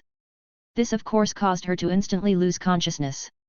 Similar to what happened with Lorien's awakening, as soon as this golden light touched her origin, a chain reaction instantly happened. As if some sort of lock was opened, scarlet energy started appearing out of nowhere and then spilling everywhere towards her body and soul. Following the appearance of this scarlet energy, the same golden energy that helped her awaken receded into her soul to protect her memories and consciousness during the transformation. Now, with the scarlet energy free to do as it likes, it started transforming her body and should in an all-round manner, inside and outside. Of course all of this needed energy. And Lorien, who was observing all of this, suddenly noticed the scarlet energy spewing out of her body getting scattered everywhere. Lorien could feel the atmosphere around him suddenly shift, as an eerie and mysterious feeling permeated the place. Realizing this, he jumped back away from her, afraid if he were to use his power to block it or do something, the awakening will fail or be imperfect. He didn't want to take such a risk. After retreating to a safe distance, Lorien continued to observe, and after a couple of moments weird things started to happen. The tree that Saige was resting on suddenly started withering on its own. This generated some sort of energy which Saige instantly absorbed. Then small accidents started happening to everything around. A tree a couple of meters away suddenly collapsed, falling on a poor squirrel. The grass withered, insects and birds abruptly fell, apparently dying for unknown reasons. The more accidents happened, the stronger and weirder it became, similar to a snowball effect. There was no logical rule or reason for their death. It's even weirder than the Final Destination movies. Watching all of this happen and the scarlet energy getting absorbed as more misfortunes happened, Lorien couldn't help but worry, as even after watching all of this Lorien still couldn't figure out the principle behind her talent. I hope she can control it, otherwise, it would be a big pain in the ass. This transformation lasted a full hour with a destruction radius of 250 m, different from Lorien's complete erasure. In this radius, it was as if a disaster struck. After making sure the awakening is finally over, Lorien finally walked toward her. Looking at her, Lorien noticed some changes to her outside appearance. Her dark hair became even darker, as if absorbing all the light around. Her body proportions also changed a bit, becoming more perfect and giving off a more athletic and healthy look, while also getting fatter in some places while slimmer in others. All in all, she got much more beautiful and flawless. Just looking at her, Lorien felt a bit amazed. Tapping lightly on her cheek, Sagai frowned as her eyelids twitched slightly before finally opening her eyes. Her red eyes shone brightly, giving off a scarlet hue. She looked at Lorien and then at her surroundings in confusion. Hey? Is it over? All she remembered was Lorien asking if she was ready, and this, it all happened in an instant. Yes, it's other. Do you feel anything? Did you get any information in your mind? Urging her, Lorien was a bit anxious to know what her power is, his curiosity finally piquing. Finally, under Lorien's urging, she closed her eyes as she started feeling the changes, and after a couple of minutes she finally opened them again as she spoke with a weird look on her face. I finally know why I am unlucky. My origin is doom. Hearing this, a frown appeared on Lorien's face. Doom, hey, a part of destiny. Can you control it? This time there was no hesitation as she quickly nodded her head, a happy smile on her face, obviously in a very happy mood. She felt a burden as heavy as a mountain finally drop away from her back. She felt free for once. Yes. I don't have to worry anymore about bad luck. Lorien genuinely felt happy for her, as it was very obvious that she was always worried about it, and now she can finally put it off. What else did you gain? I don't know, I just feel that I have never been in such a good condition, and I feel like my body is much stronger than before. Try to punch me. Following that, Lorien raised his right hand indicating she should punch there. Seeing her still hesitant, he rolled his eyes at her. Don't worry, you can't hurt me. Getting this confirmation, she finally punched his palm with all her strength, but even then Lorien didn't budge a single inch. Feeling the force of the impact, he nodded his head and said, 3 times the strength of a normal person. By the way, did you get any information about how to get stronger? And is there anything else inside your body? Hearing this, she checked again before responding with a surprised look. There is some scarlet energy inside my body. I also feel like whenever a disaster happens, be it natural or not, some energy will be produced. I can absorb it to become stronger. Following that, he continued to ask her some questions to get more detailed information, and after a while, he finally came to a conclusion. Every awakening is the same, with the one awakened getting a talent, newborn energy, and a way to get stronger. But it appears that there is some difference. After all, when I awakened, my body jumped to the level of 5 times the strength of a normal human. Right now I can't get any more information about the application of her abilities as it needs some trial. With this thought in mind, he finally spoke again. Let's go back then. I'll start teaching you martial arts and swordsmanship, but you need to develop your ability on your own. All I can do is just give you suggestions. Hearing this, Sagai nodded with a serious look on her face. I'll try my best. Listening to her response, Lorien nodded with a smile as both started walking back home. Chapter 24, Building a Sword. And like that, a couple of days quickly passed since Sagai's awakening. During this period, Lorien guided Sagai on how to manipulate her ability and also gave her some ideas on her future direction. He also started her swordsmanship practice, deciding to leave martial arts for last. During the time he guided her, he figured out some things about her ability. Apparently, it's mostly an offensive/mystery type, but it's not as flexible and all-round as his ability. But compared to him, she's able to find energy to absorb much easier, as with a single walk in town she's able to absorb a lot of energy. Luckily for everyone around, she isn't a maniac who will do anything to get stronger, else, she would start turning every place she goes to into living hell just to grow stronger. Of course, guiding and training her wasn't all he did during this period of time, as he still remembers the fact that he needs a true weapon he could use for a long time or maybe forever. So he started conceptualizing the weapon he wants to create with new ideas born and scrapped over and over again. And now finally, after an intense round of brainstorming, he basically has a somewhat complete blueprint and is now ready for the execution step, which is what Lorien is currently doing. Of course, the sword that Lorien wants to create isn't that simple, otherwise he wouldn't have taken 3 days brainstorming. What he wants is a weapon that can grow with him while also being of aid in battle. So, right now, after revising some of the small details, he finally started without further ado. Dream/reality, create sword. Closing his eyes, he started imagining the sword in his mind while also using his ability at the same time. The sword he imagined is a katana, the same shape, size as the one he trained and usually used. As he used his ability, a katana slowly and silently materialized in front of him, floating in the air. The handle is black in color, while the blade is golden. Following that, a scabbard also appeared next to it, possessing the same black color as the handle. Until now, the creation of this sword didn't take much energy, as it's just a mortal object for now.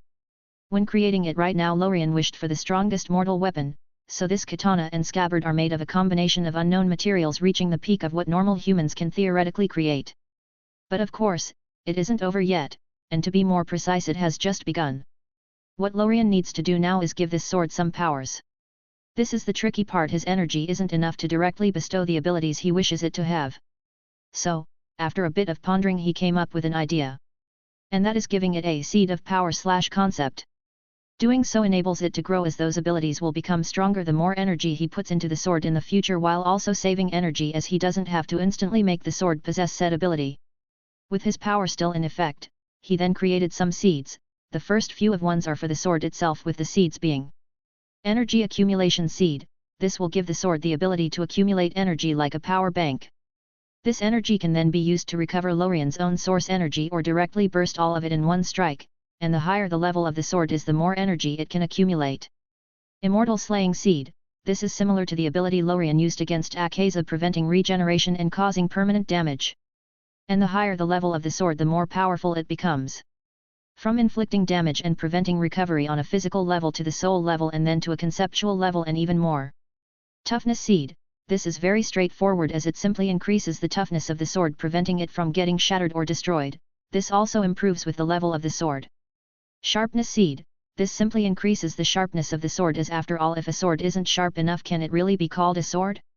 After finishing the seeds for the sword itself, Lorien then started making the ones for the scabbard. There were only 2, but their importance is paramount. Eternal Dreamland.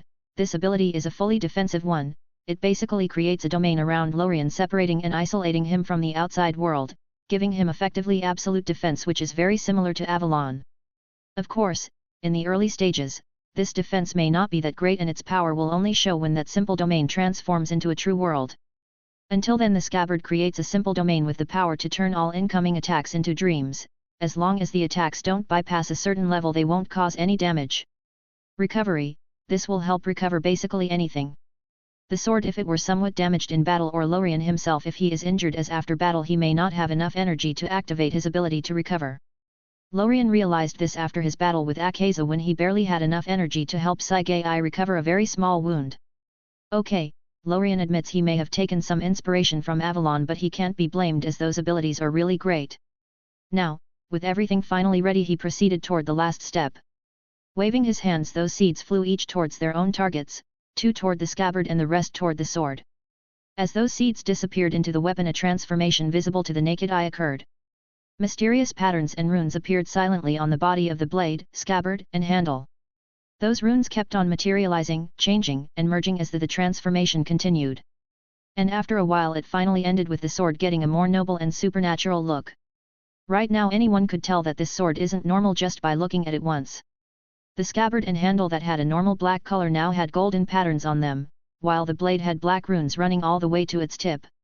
Ignoring his now empty source energy reserves, Lorien looked at the weapon floating gracefully in front of him as he quickly held it. The more he looked at it the more he loved it. Following that, he proceeded to wave it around as to try it out. It took him a couple of minutes to stop as he then burst out in laughter. Ha ha ha! Finally! I have a weapon I can call my own. Shading the sword back into the scabbard, Lorien quickly fell into deep thoughts. The abilities Lorien gave this sword may seem impressive, but actually that just in the future. For now the weapon isn't that strong. For energy accumulation it can only hold around half of Lorien's own reserves. For the immortal slaying power it could only cause effective damage for low-level demons. As for those upper moons I won't do much, as Lorien's own power would be more effective. For toughness and sharpness it barely entered the level of supernatural weapons. As for the recovery it isn't that much, just doubles the normal recovery rate. It certainly can't compare to those demons. And finally, Eternal Dreamland, because of its high level it's still in an unactivated state, the energy needed for it to awaken is astronomical. Speaking of astronomical levels of energy, Lorien couldn't help but feel a headache about it. Right now he is in a severe lack of it. The energy he gets from every time he goes for a night walk is nearly fixed. But the energy he requires is increasing day by day, as the higher his strength gets the more energy is needed for him to grow stronger.